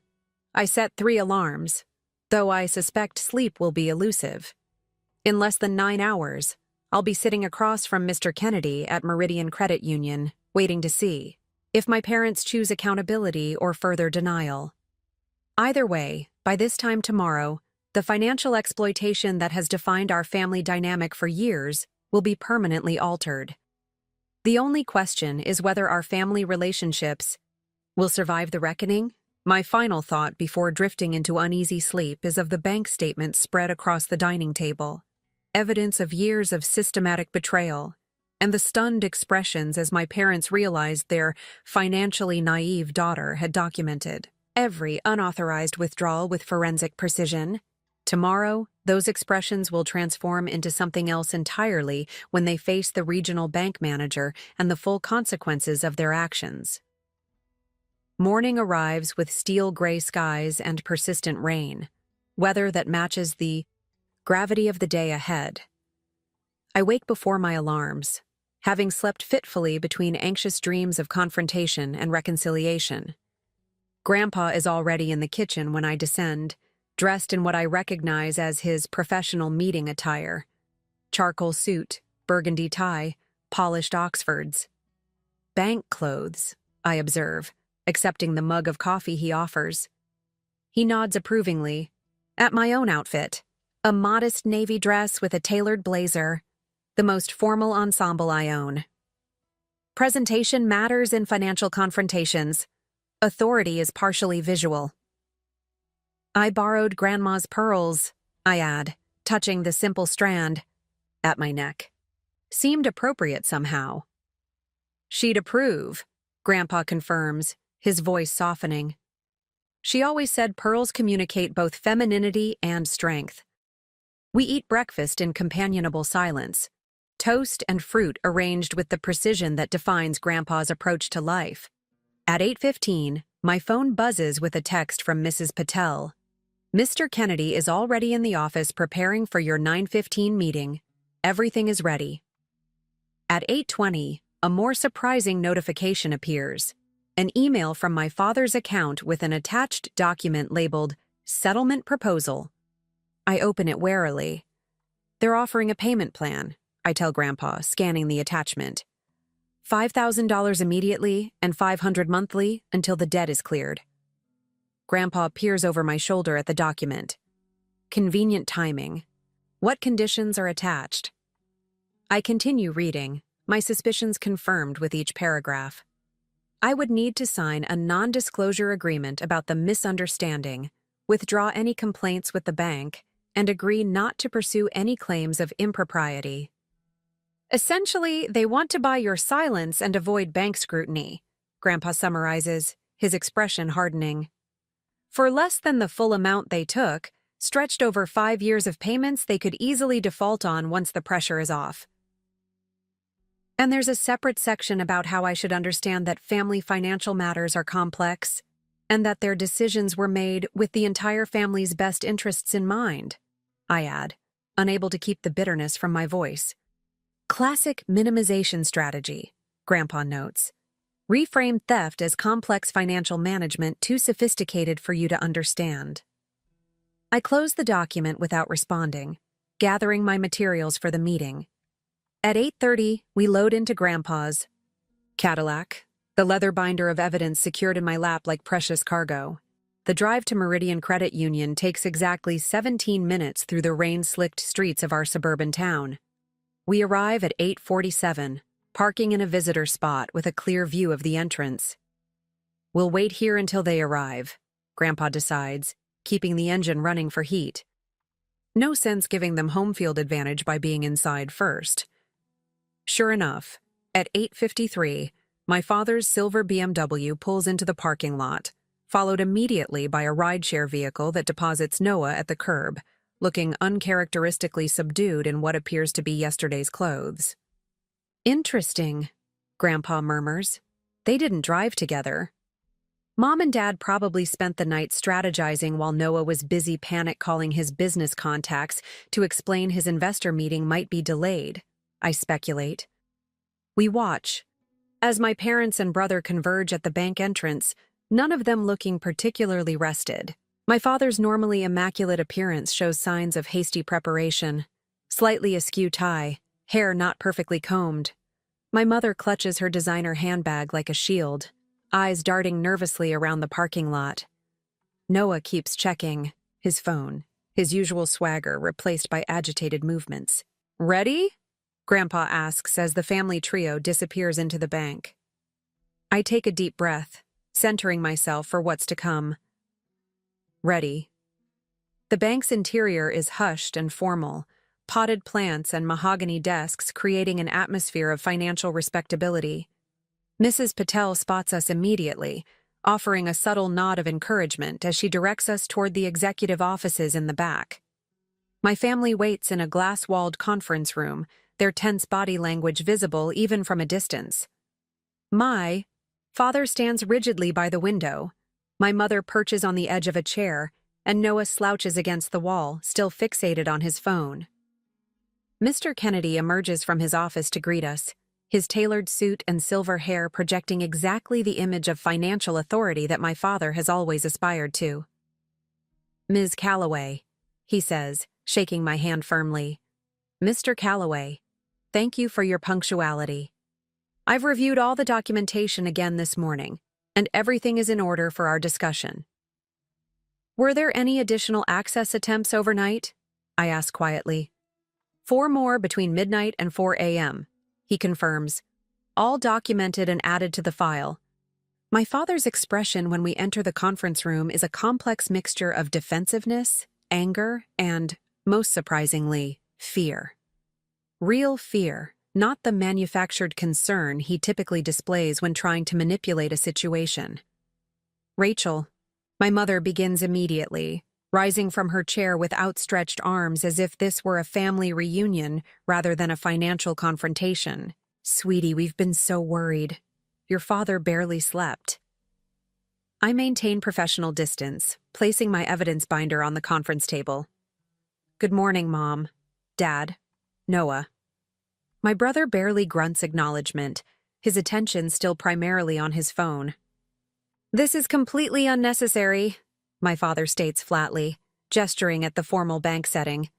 "We sent you a very reasonable settlement proposal this morning." "Which I reviewed and found inadequate," I respond calmly, taking a seat across from them. "Mr. Kennedy has agreed to facilitate today's discussion regarding the unauthorized withdrawals from my account." "Alleged unauthorized withdrawals," my father corrects sharply. Mr. Kennedy clears his throat. "Actually, Mr. Calloway, the bank's records clearly indicate 37 separate withdrawals over a 20-month period, totaling $35,000. Multiple withdrawals show signature discrepancies that our fraud department has flagged as concerning." My mother's nervous laugh fills the silence that follows. "This is all just a misunderstanding between family members. Surely the bank doesn't need to be involved in private financial arrangements. When those arrangements involve potentially fraudulent access to designated accounts, the bank has both a legal and ethical obligation to investigate," Mr. Kennedy explains with practiced patience, "particularly when the account in question was specifically established as an educational trust with clear usage parameters." My father shifts strategies immediately, his tone becoming conciliatory. "Rachel, honey, we understand you're upset about some of the financial decisions we've made. That's why we offered the repayment plan this morning. There's no need for all this. A formality. The formality exists because informal discussions have repeatedly failed," I explain evenly. 3 times in the past year, I've asked about withdrawals from my account. Each time I was told they were temporary and would be replaced. None have been. "Business investments take time to mature," Noah suddenly interjects, finally looking up from his phone. "My dog accessory line is about to take off. The investor meeting today has been postponed." My father cuts him off with a warning glance. "We need to resolve this family matter first." Mr. Kennedy opens a folder containing copies of the documentation I had previously provided. "Let's establish some facts to guide our discussion. The account in question was opened 18 years ago by Harold Calloway." He nods respectfully toward Grandpa. "With explicit designation as an educational fund for Rachel Calloway. The terms specified that funds were to be used exclusively for educational expenses, with parental access granted solely for education-related withdrawals until the beneficiary reached age 21. My father begins to interrupt, but Mr. Kennedy raises a hand to continue. "Beginning in January of last year, a pattern of withdrawals commenced that do not align with educational expenses. Bank records indicate these funds were transferred to accounts belonging to Noah Calloway, or businesses registered under his name. Documentation provided by Ms. Calloway demonstrates that these transfers coincide with purchases of business equipment, office space rental, and business travel that cannot reasonably be classified as educational expenses for Rachel Calloway. My mother begins to cry softly, dabbing at her eyes with a monogrammed handkerchief. We were trying to secure opportunities for both our children. Noah's businesses will benefit the entire family when they succeed. That was never the account's designated purpose, Grandpa states firmly, and such decisions required the beneficiaries' informed consent, which was never properly obtained. Rachel knew about the transfers, my father insists. We discussed them as a family. After they had already occurred, I counter. And when I questioned them, I was told they were temporary and would be replaced when Noah's businesses succeeded. None of the funds have been returned. We sent you a repayment proposal this morning, my father reiterates, frustration edging his voice, which offered less than the full amount taken and required me to sign away my rights regarding the improper withdrawals, I point out. Noah slams his phone down on the conference table, startling everyone. This is ridiculous. We're family. Families share resources. My businesses are investments for everyone's future. Then why weren't they funded from your parents' accounts? Grandpa asks mildly. Why specifically from Rachel's education fund? The question hangs in the air, unanswerable without admitting the fundamental inequity at the heart of our family's financial dynamics. Mr. Kennedy tactfully redirects the conversation. The immediate issue before us is how to address the unauthorized withdrawals and establish appropriate financial boundaries going forward. I see 3 potential paths forward. He raises one finger. First, a formal acknowledgement of improper withdrawals with a structured repayment plan for the full $35,000, plus the implementation of enhanced account security measures. A second finger joins the first. Second, if agreement cannot be reached, the bank is obligated to escalate this to our fraud investigation department for formal review, which could potentially result in more serious consequences. The third finger completes his count. Third, Ms. Calloway could choose to pursue civil action independently, separate from the bank's procedures. My father's face has paled considerably. You can't be serious about options 2 or 3. This is a family financial disagreement, not a criminal matter. Unauthorized withdrawal of designated funds through potentially forged signatures constitutes more than a disagreement, Mr. Calloway. Mr. Kennedy corrects him gently but firmly. The bank takes such matters very seriously. The atmosphere in the conference room has shifted dramatically, my parents' confidence crumbling as the professional, dispassionate banking environment strips away their ability to manipulate through family dynamics. Even Noah seems subdued, the reality of potential fraud charges finally penetrating his self-absorbed bubble. What exactly would the repayment plan entail? My father asks after a long silence, his voice uncharacteristically small. Mr. Kennedy opens a spreadsheet on his tablet. The bank would require full acknowledgement of the unauthorized withdrawals, immediate repayment of at least 20% of the total amount, and a structured plan for the remainder with appropriate interest applied. Interest? My mother gasps. We're her parents. Which makes the breach of fiduciary duty more significant, not less, Mr. Kennedy explains gently. The standard interest rate in these situations is prime plus 2%, reflecting the severity of unauthorized fund diversion. My father's financial calculator mind is visibly working, recalculating his position now that emotional manipulation has failed. 20% upfront would be $7,000. Correct, Mr. Kennedy confirms. Due today, with signed documentation, for the remaining $28,000 plus applicable interest. That's impossible, my father protests, though with notably less conviction than his earlier declarations. We don't have that kind of liquid capital available immediately. Grandpa clears his throat.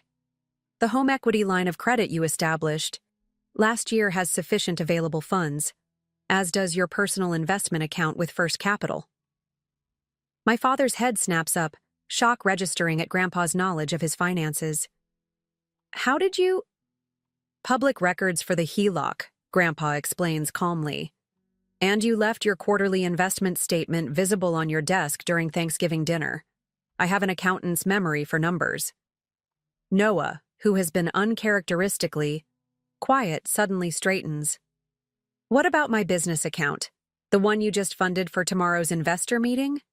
There's $7,000 there for the office deposit. All eyes turn to him. Even my mother looks startled by this admission. Noah, my father warns sharply. What? Noah challenges. We're talking about moving money around anyway. I can delay the office lease a month. The implication is clear. Funds recently withdrawn from my account for Noah's urgent business needs are actually still sitting untouched in his business account. My father's expression confirms this revelation wasn't part of their strategy. Mr. Kennedy makes a note on his tablet. That would be an appropriate source for the initial repayment, given the circumstances. My father seems to battle internally for several moments before his shoulders slump in defeat. Fine, we can transfer the $7,000 today as the initial repayment. And acknowledge the unauthorized nature of the withdrawals? Mr. Kennedy presses gently. Another long pause before my father nods stiffly. Yes. Richard, my mother protests, clutching his arm. You can't seriously be… Evelyn. He cuts her off with uncharacteristic sharpness. The alternatives involve words like fraud investigation and civil litigation. We have no choice. She subsides into stunned silence, mascara tracking, down her cheeks as the full reality of their situation sinks in. Mr. Kennedy efficiently taps through screens on his tablet. I'll prepare the necessary documentation, the acknowledgement, the initial repayment authorization, and the structured plan for the remaining balance. He pauses, looking directly at me. Ms. Calloway, are there any additional conditions you wish to include? The question momentarily catches me off guard. Throughout this process, I've been so focused on documentation and justice that I hadn't fully considered what specific conditions I might want beyond the money itself. 3 conditions, I say after a moment's consideration. First, I want complete financial separation going forward. My accounts should be entirely removed from their access, with new security protocols established. Mr. Kennedy nods, typing. Standard procedure in these cases. Second, I want a formal acknowledgement that all future educational decisions are exclusively mine, including which institution I attend and how educational funds are allocated. My father opens his mouth as if to protest, then evidently thinks better of it and simply nods. And third, I continue, my voice steady despite the emotion behind these words, I want a written statement that any future financial support for Noah's business ventures will come from their personal funds, not from resources intended for my education or future. Noah makes a strangled sound of protest. That's not fair. You're cutting me off completely. I'm not cutting you off, I correct him calmly. I'm establishing that my money is no longer available for your projects. Mom and Dad are welcome to fund your businesses from their own accounts. But family resources, he begins, were never equally distributed, I finish firmly. My education fund was specifically designated for my future, not as startup capital for your serial entrepreneurship. Mr. Kennedy continues typing. Those conditions seem reasonable and directly related to the financial matters at hand. I'll include them in the agreement. My mother, who has been quietly crying, suddenly looks up with reddened eyes. This will destroy our family. Is that what you want, Rachel? To tear us apart over money? The emotional appeal might have worked yesterday. Today, in this professional setting with the evidence spread before us, it falls flat. This isn't about money, I tell her quietly. It's about respect. About recognizing that my future matters as much as Noah's. About acknowledging that taking from one child to give to another isn't family resource management. It's favoritism with financial consequences. We never meant to favor, she begins. Mom, I interrupt gently. You told me to consider community college because we need to be practical about finances. The same week you transferred $5,000 to Noah's account for his Miami business trip. Your actions have spoken clearly for years. The conference room falls silent except for the soft tap of Mr. Kennedy's fingers on his tablet. Even Noah seems momentarily subdued, perhaps finally grasping the magnitude of the inequity that has benefited him for so long. After several minutes, Mr. Kennedy turns his tablet around. I've prepared the preliminary agreement based on our discussion. Please review it carefully. My father leans forward, financial professional instincts taking over as he scrutinizes the document. I watch his expression shift from resistance to resignation as he scrolls through the terms. The interest rate is steep, he mutters. As is appropriate for unauthorized use of designated funds, Mr. Kennedy replies evenly. Eventually, my father looks up, the fight gone from his posture. It's acceptable. Noah seizes his phone, fingers flying over the screen. I'm transferring the $7,000 now, from the business account. He glances up, something almost like shame flitting across his features. It was supposed to be for the office deposit, but I can figure something else out. Your resourcefulness is touching, Grandpa observes dryly. Mr. Kennedy's tablet chimes with a notification. The initial transfer has been received and applied to Ms. Calloway's account. Now we need signatures on the formal acknowledgement and repayment agreement. One by one, digital signature blocks are completed. My father's usually confident scrawl, noticeably shaky, my mother's signature tearful but resigned, Noah's an angry stab at the screen. When the tablet reaches me, I sign with the steady hand of someone whose position has finally been validated. The agreement is now in effect, Mr. Kennedy announces, tapping a final confirmation.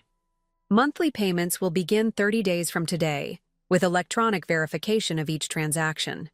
Ms. Calloway's accounts have been permanently removed from parental access authorization, with enhanced security protocols as specified. He turns to me with professional courtesy. Is there anything else you require from the bank today, Ms. Calloway?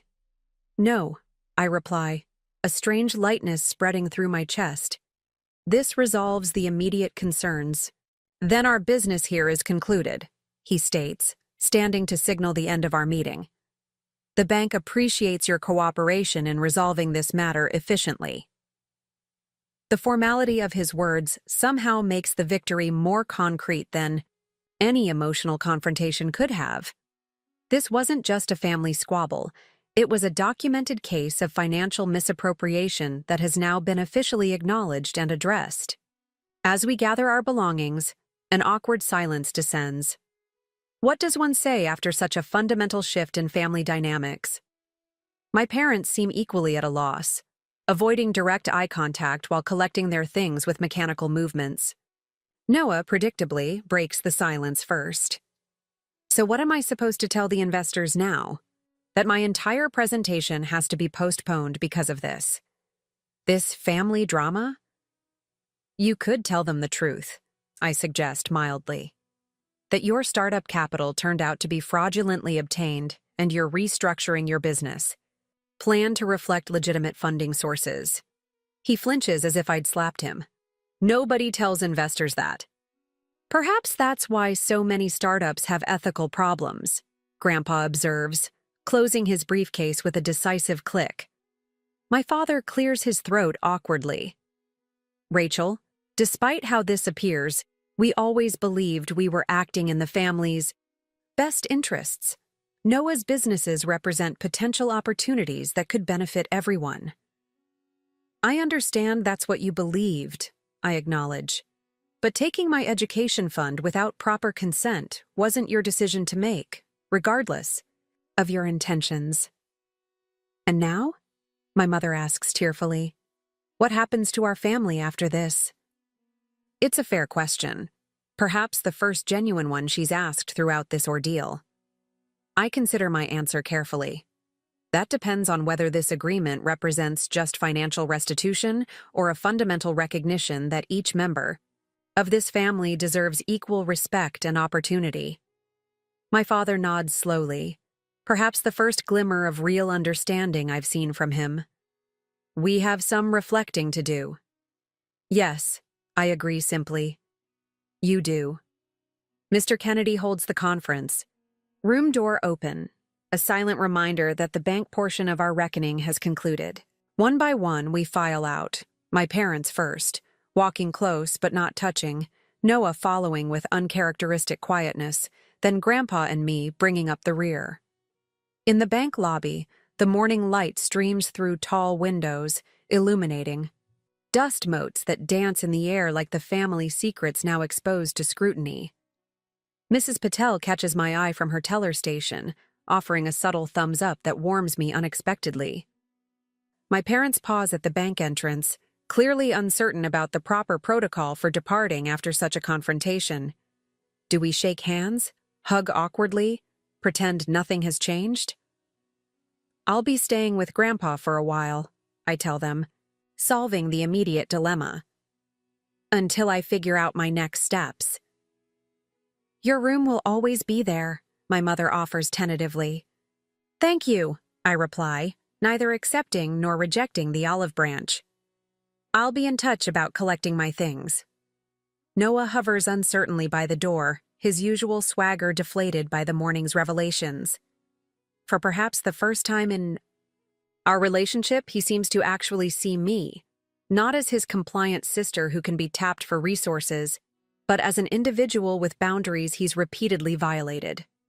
Rachel, He starts, then stops, apparently unable to find words adequate to the situation. We'll talk later, I tell him, not unkindly, when you've had time to process everything. He nods jerkily before pushing through the glass doors, the bell chiming softly as he exits. My parents follow after one last uncertain glance in my direction, leaving Grandpa and me standing in the hushed bank lobby. The morning's confrontation complete, but its echoes still reverberating through the foundations of our family structure. Well, Grandpa says quietly, that went about as well as could be expected. Yes, I agree, watching through the glass as my family members disperse to separate vehicles in the parking lot. Phase 2 complete. Mr. Kennedy approaches with a small smile. Ms. Calloway, I must say your handling of this situation has been remarkably professional. We see many family financial disputes, but few are resolved with such thorough documentation and calm presence. Thank you, I reply, unexpected emotion tightening my throat. After years of being underestimated and overlooked, the professional validation feels like water in a desert. Actually, he continues, our wealth management division has an internship opening this summer. Given your evident aptitude for financial documentation and analysis, I'd be happy to refer you if you're interested. Grandpa's hand settles supportively, on my shoulder as I absorb this unexpected opportunity, a door opening precisely because I finally closed another. I would be very interested, I tell Mr. Kennedy, accepting his business card with steady hands. As we walk toward the exit, I feel the weight of the morning's confrontation giving way to something lighter.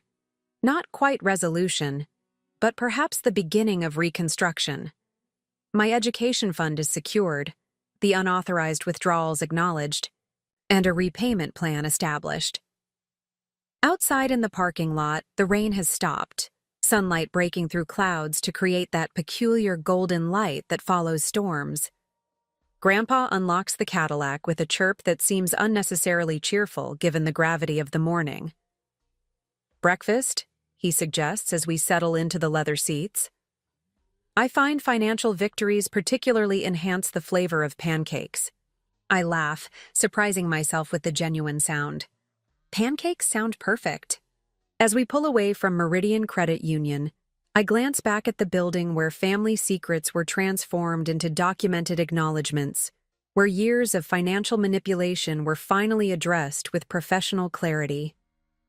The money matters, of course, $35,000 is a significant sum that will help secure my educational future. But more valuable is the acknowledgement, the irrefutable evidence that I wasn't imagining the favoritism, wasn't overreacting to the systematic diversion of resources from my future to Noah's fantasies. My phone pings with a message from Kaylee. Victory or bloodbath? Victory, I type back, complete with signed agreement and first repayment received. Her response is immediate. Epic. Details over celebratory milkshakes this afternoon? I smile, sensing the tension of the past months beginning to uncoil from my shoulders. Absolutely. I might even splurge for extra whipped cream. I can afford it now. Looking ahead through the windshield as Grandpa navigates toward his favorite diner, I feel a curious sense of both closure and beginning. An accounting completed and a ledger freshly opened, ready for new entries written. In my own hand. 3 weeks after the bank confrontation, life has settled into a new pattern. Not quite normal, but steadily solidifying into something sustainable. I've remained at Grandpa's house, converting the spare bedroom into a combination, sleeping space and study area, where I can focus on my classes without the emotional undercurrents that defined our family home. The first repayment installment arrived precisely on schedule, transferred automatically per the agreement. The notification from the bank carried a strange satisfaction, not because of the money itself, but because it represented accountability finally taking tangible form. I sit at Grandpa's kitchen table on a Saturday morning, spreadsheets and textbooks spread before me as I work through practice problems for my advanced accounting course. Sunlight streams through the windows, catching dust motes and creating pools of gold on the worn wooden surface. "Mail's here," Grandpa announces, entering with a small stack of envelopes, "including something from Meridian Credit Union for you." I accept the official-looking envelope with curiosity. Inside is a formal letter on bank letterhead, confirming my acceptance for the summer internship position in their wealth management division. The salary offered is modest but fair, and more importantly, the opportunity for professional experience in financial management is invaluable. "Good news?" Grandpa inquires, noting my small smile. "Internship confirmation," I explain, passing him the letter. Starting June 15th. His face creases with pride as he reads. "Excellent. Just 2 weeks after spring semester ends. Perfect timing." My phone buzzes with an incoming text from Kaylee. "Brunch at Maple Street Cafe? Celebrating Kevin passing the bar exam?" "Absolutely," I reply. "Meet you there at 11? This is another change in my new reality. The freedom to make social plans without justifying my absence or ensuring Noah's schedule is accommodated first. Simple independence that most 20-year-olds take for granted, but which feels like a luxury after years of family dynamics centered around my brother's needs and whims. As I gather my study materials, Grandpa settles into his usual chair with the newspaper. "Your mother called again this morning," he mentions casually. I pause, waiting for the familiar surge of anxiety such communications typically triggered. It comes, but milder now, a ripple rather than a wave. "What did she want?" "The usual, asking when you might come by the house, suggesting family dinner this Sunday." He folds the newspaper precisely. "I told her you'd call when you were ready." 3 weeks of separation have provided valuable perspective. My parents have respected the physical boundaries I've established, restricting themselves to phone calls to Grandpa rather than the barrage of texts and emotional appeals I initially feared. Even Noah has maintained uncharacteristic distance, sending only one brief message a week ago. "Can we talk sometime?" "When you're ready." "I should probably go by the house soon," I acknowledge, tucking my accounting textbook into my backpack. "There are still things I need to pick up." "No rush," Grandpa assures me. "Your timeline, not theirs." That simple affirmation that my needs and comfort take priority in this situation still feels revolutionary after years of family patterns that consistently placed Noah's wants above all else. At Maple Street Cafe, Kaylee waves enthusiastically from a sunny corner table, her vibrant blue hair newly refreshed. Kevin sits beside her, looking simultaneously exhausted and elated, the universal expression of someone who has recently completed a major professional examination. "The conquering hero arrives," Kaylee announces as I approach. "Financial justice warrior and future wealth management intern." I laugh, sliding into the booth across from them. "And congratulations to the future attorney. How does it feel to be done with the bar exam?" "Like I've been hit by a truck, but a really good truck," Kevin replies, raising his coffee mug in a mock toast. "A truck full of freedom and potential billable hours."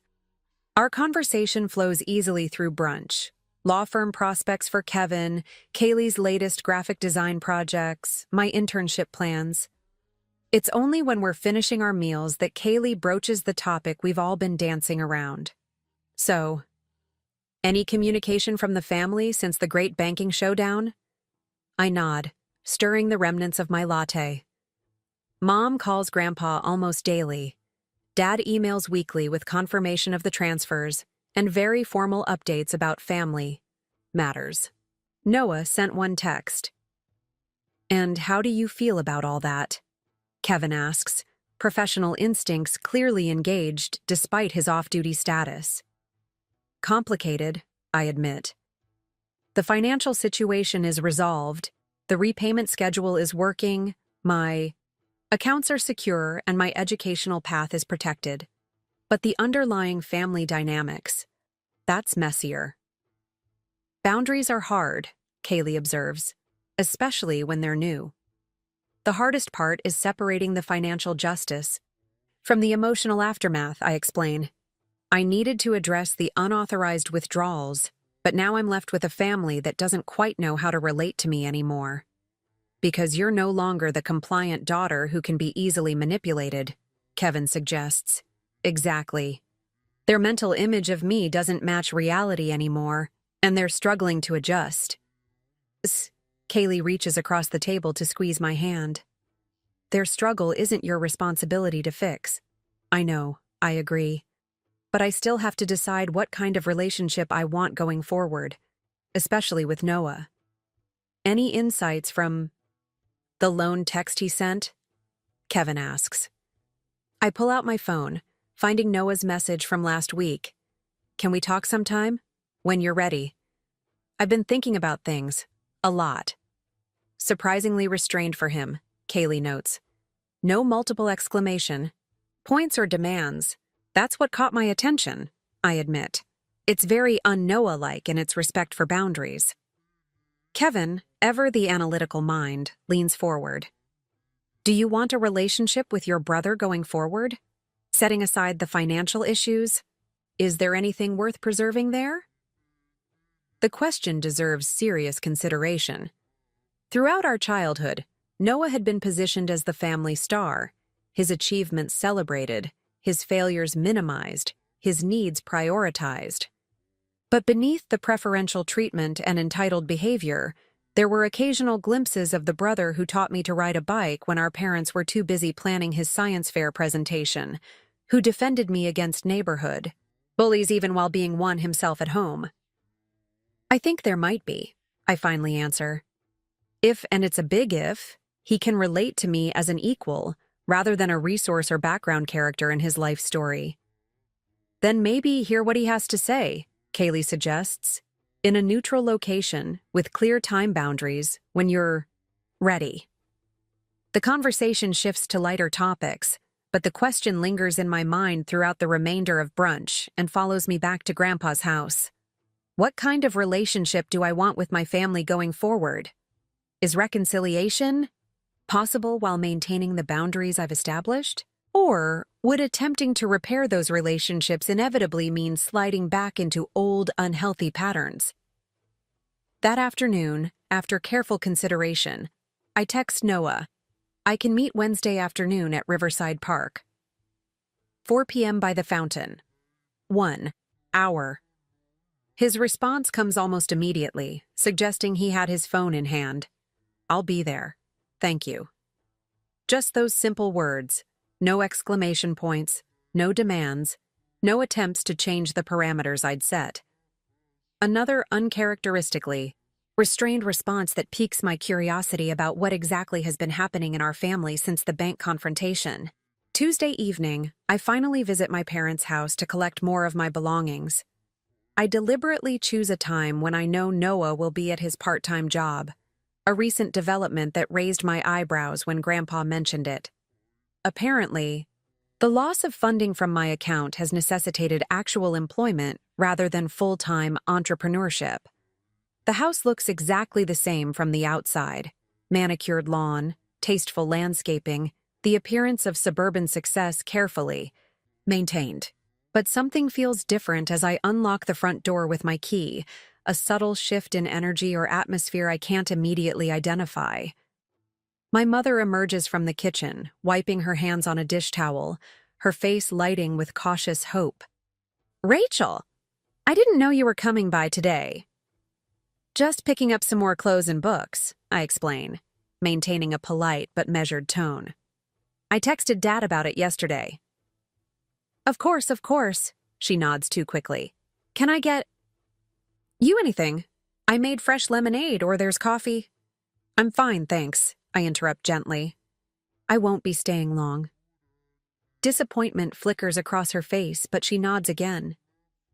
"Your room is just as you left it. Take whatever you need." As I climb the stairs to my bedroom, I realize what feels different about the house. It's quieter, less frenetic. The usual background noise of Noah's various activities, loud phone calls about business ideas, music blaring from his room, friends coming and going at all hours, is conspicuously absent. My bedroom remains unchanged, a time capsule of the life I'd lived before the confrontation. Photos on the bulletin board, color-coded study schedules, neatly arranged textbooks, all the markers of the organized, responsible daughter whose financial resources had been systematically diverted to her brother's ventures. I efficiently packed 2 duffel bags with clothes, books, and personal items, working methodically through drawers and shelves. As I'm zipping the second bag, a soft knock sounds at my door. "May I come in?" my father asks, standing awkwardly in the hallway. I nod, continuing my packing. "I'm almost finished."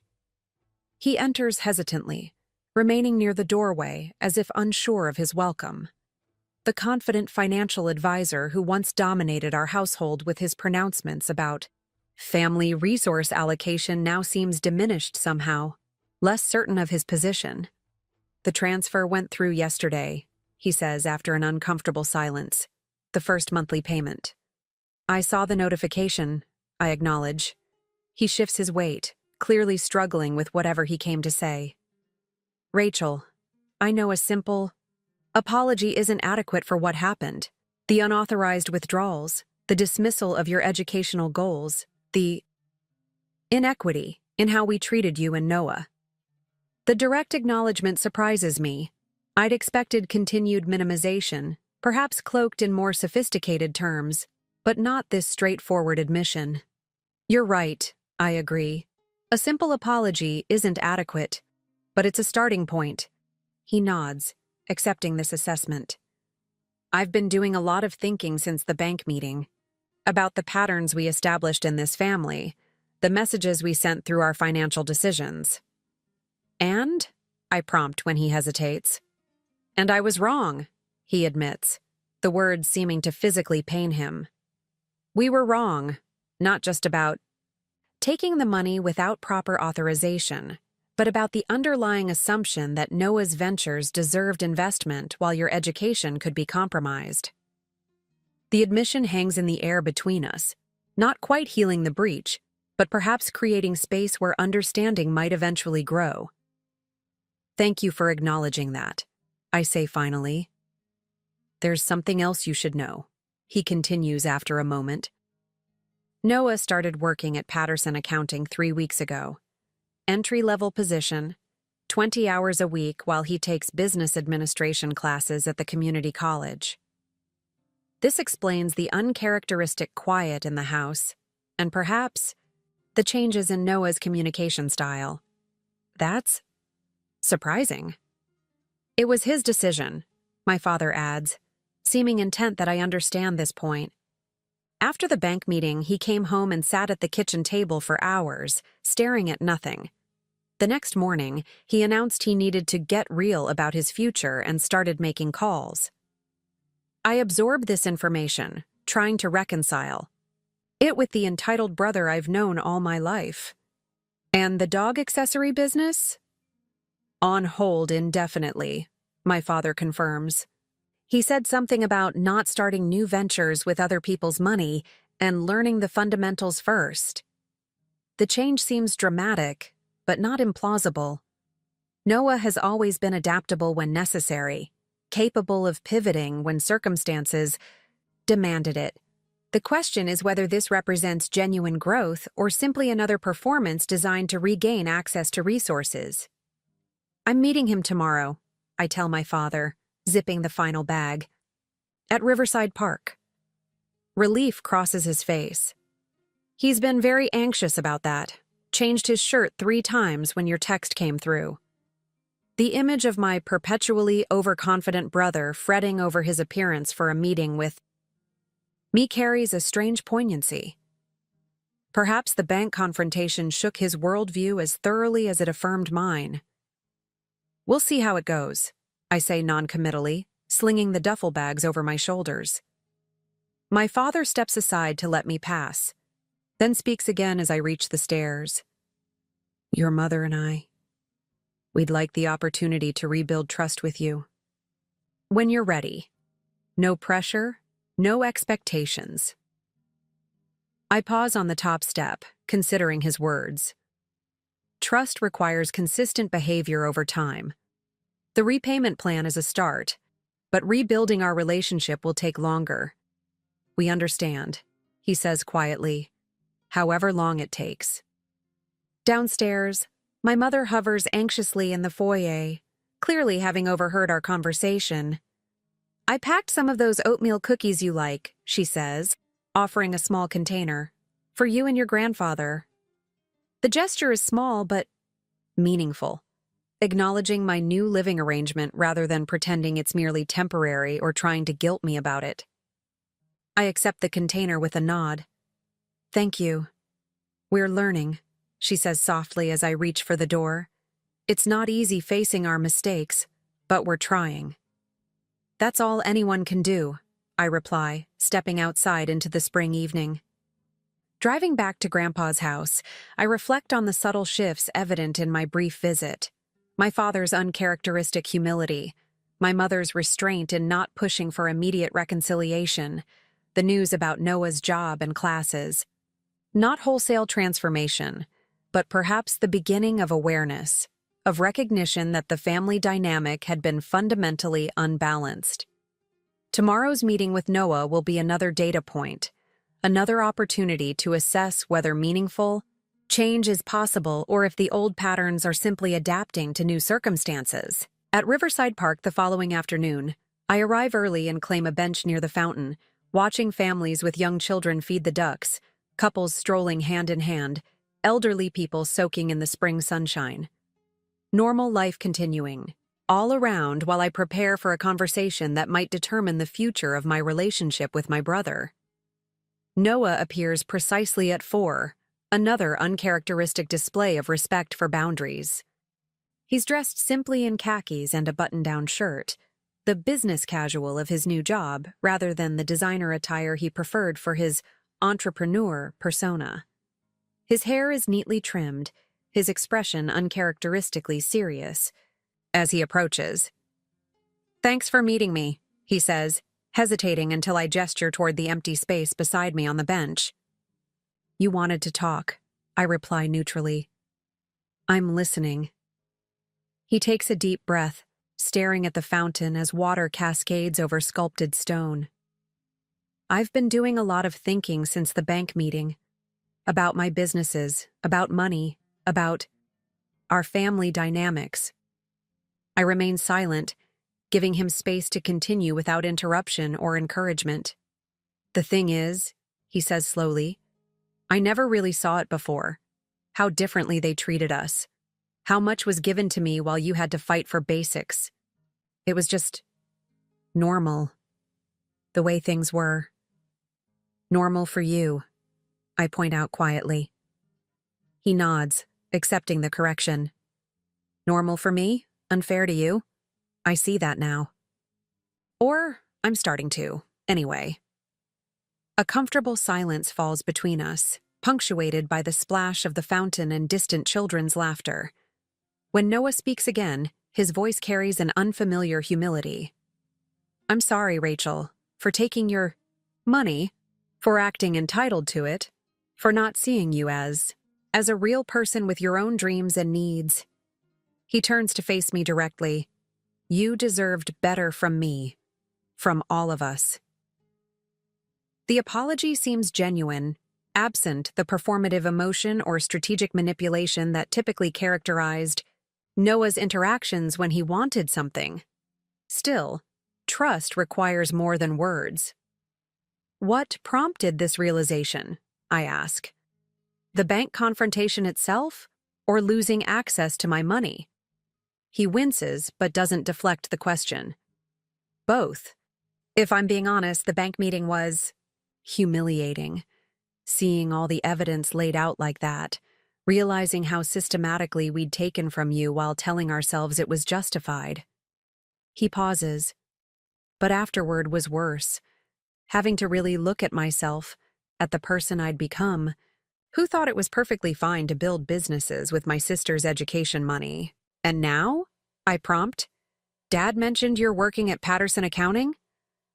A flicker of the old Noah surfaces in a brief eye roll. Of course he told you. Yes, 20 hours a week in their client records department. Basic stuff, but it's teaching me how actual businesses function from the ground up. And community college? 2 courses to start. Business Administration 101 and Accounting Principles.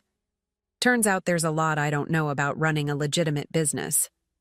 He offers a self-deprecating smile. The professor asked me to explain my funding model for the dog accessory venture and, well, I took my sister's college fund. Without permission didn't sound great when I said it out loud. Despite everything, I find myself smiling slightly at the image. I imagine not. The thing is, Noah continues, growing serious again, I'm not asking for forgiveness or for things to go back to how they were. I know that's not possible. I just wanted you to know I'm trying to change, to be better, to earn my own way instead of expecting others to finance my ideas. I study my brother's face, looking for signs of the manipulation that has characterized so much of our relationship. Instead, I see something new, genuine discomfort, vulnerability, the uncertain expression of someone venturing into unfamiliar, emotional territory without their usual defenses. Change takes time, I tell him finally, and consistent effort. I know, he nods. I'm not expecting overnight trust, just maybe a chance to show you who I'm trying to become instead of who I was. It's a reasonable request, modest in its expectations and acknowledging the damage that needs repair. After considering for a moment, I offer my response. We can start with coffee, once every couple of weeks, neutral ground like this. See how it goes. Relief washes over his face. I'd like that. Thank you.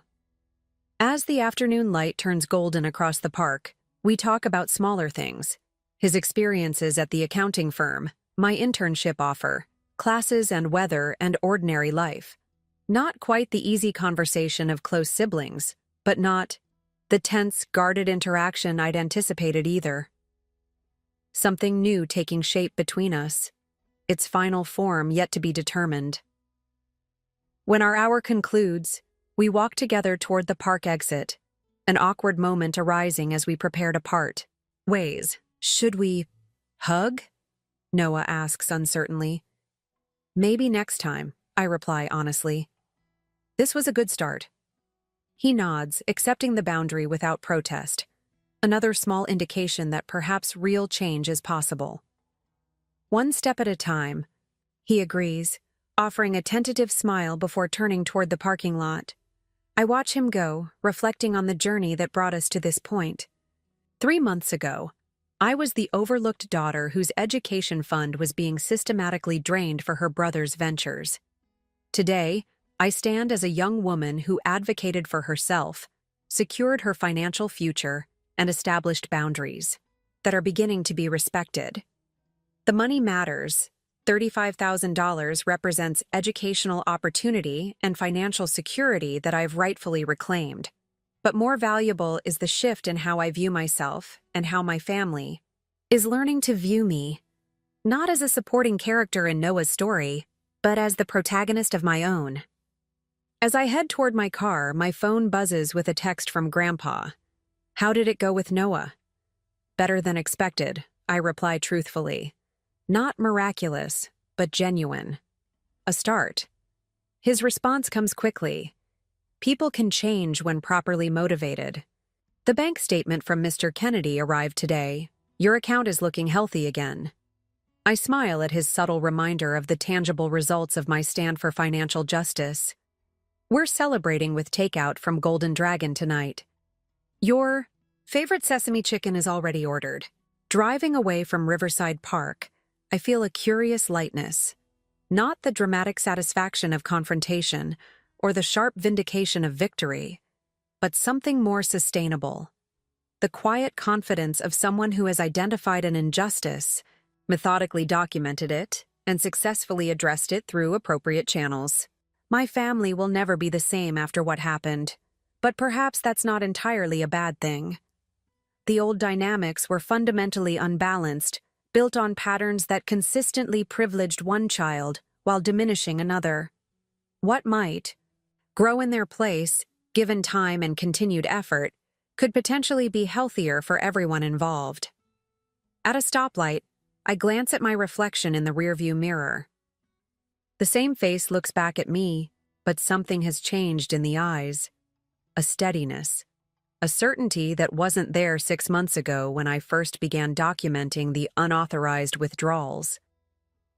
The bank manager's expression when I presented my evidence had been validation, professional recognition of methodical work well done. But the true victory wasn't in his reaction or even in the signed repayment agreement. It was in claiming my own power, in refusing to remain the overlooked daughter whose resources could be diverted without consequence. The light turns green, and I continue forward, toward Grandpa's house, toward my internship, toward my reclaimed education, toward a future I've protected through my own documentation and determination. The story of the $35,000 will always be part of our family history, but it no longer defines my present or constrains my future. Some lessons come at a high price. This one cost my parents $35,000 plus interest. But the education it provided, about respect, boundaries, and consequences, may ultimately prove more valuable than any degree their money could have purchased. Up next, you've got 2 more standout stories right on your screen. If this one hit the mark, you won't want to pass these up. Just click and check them out. And don't forget to subscribe and turn on the notification bell so you don't miss any upload from us.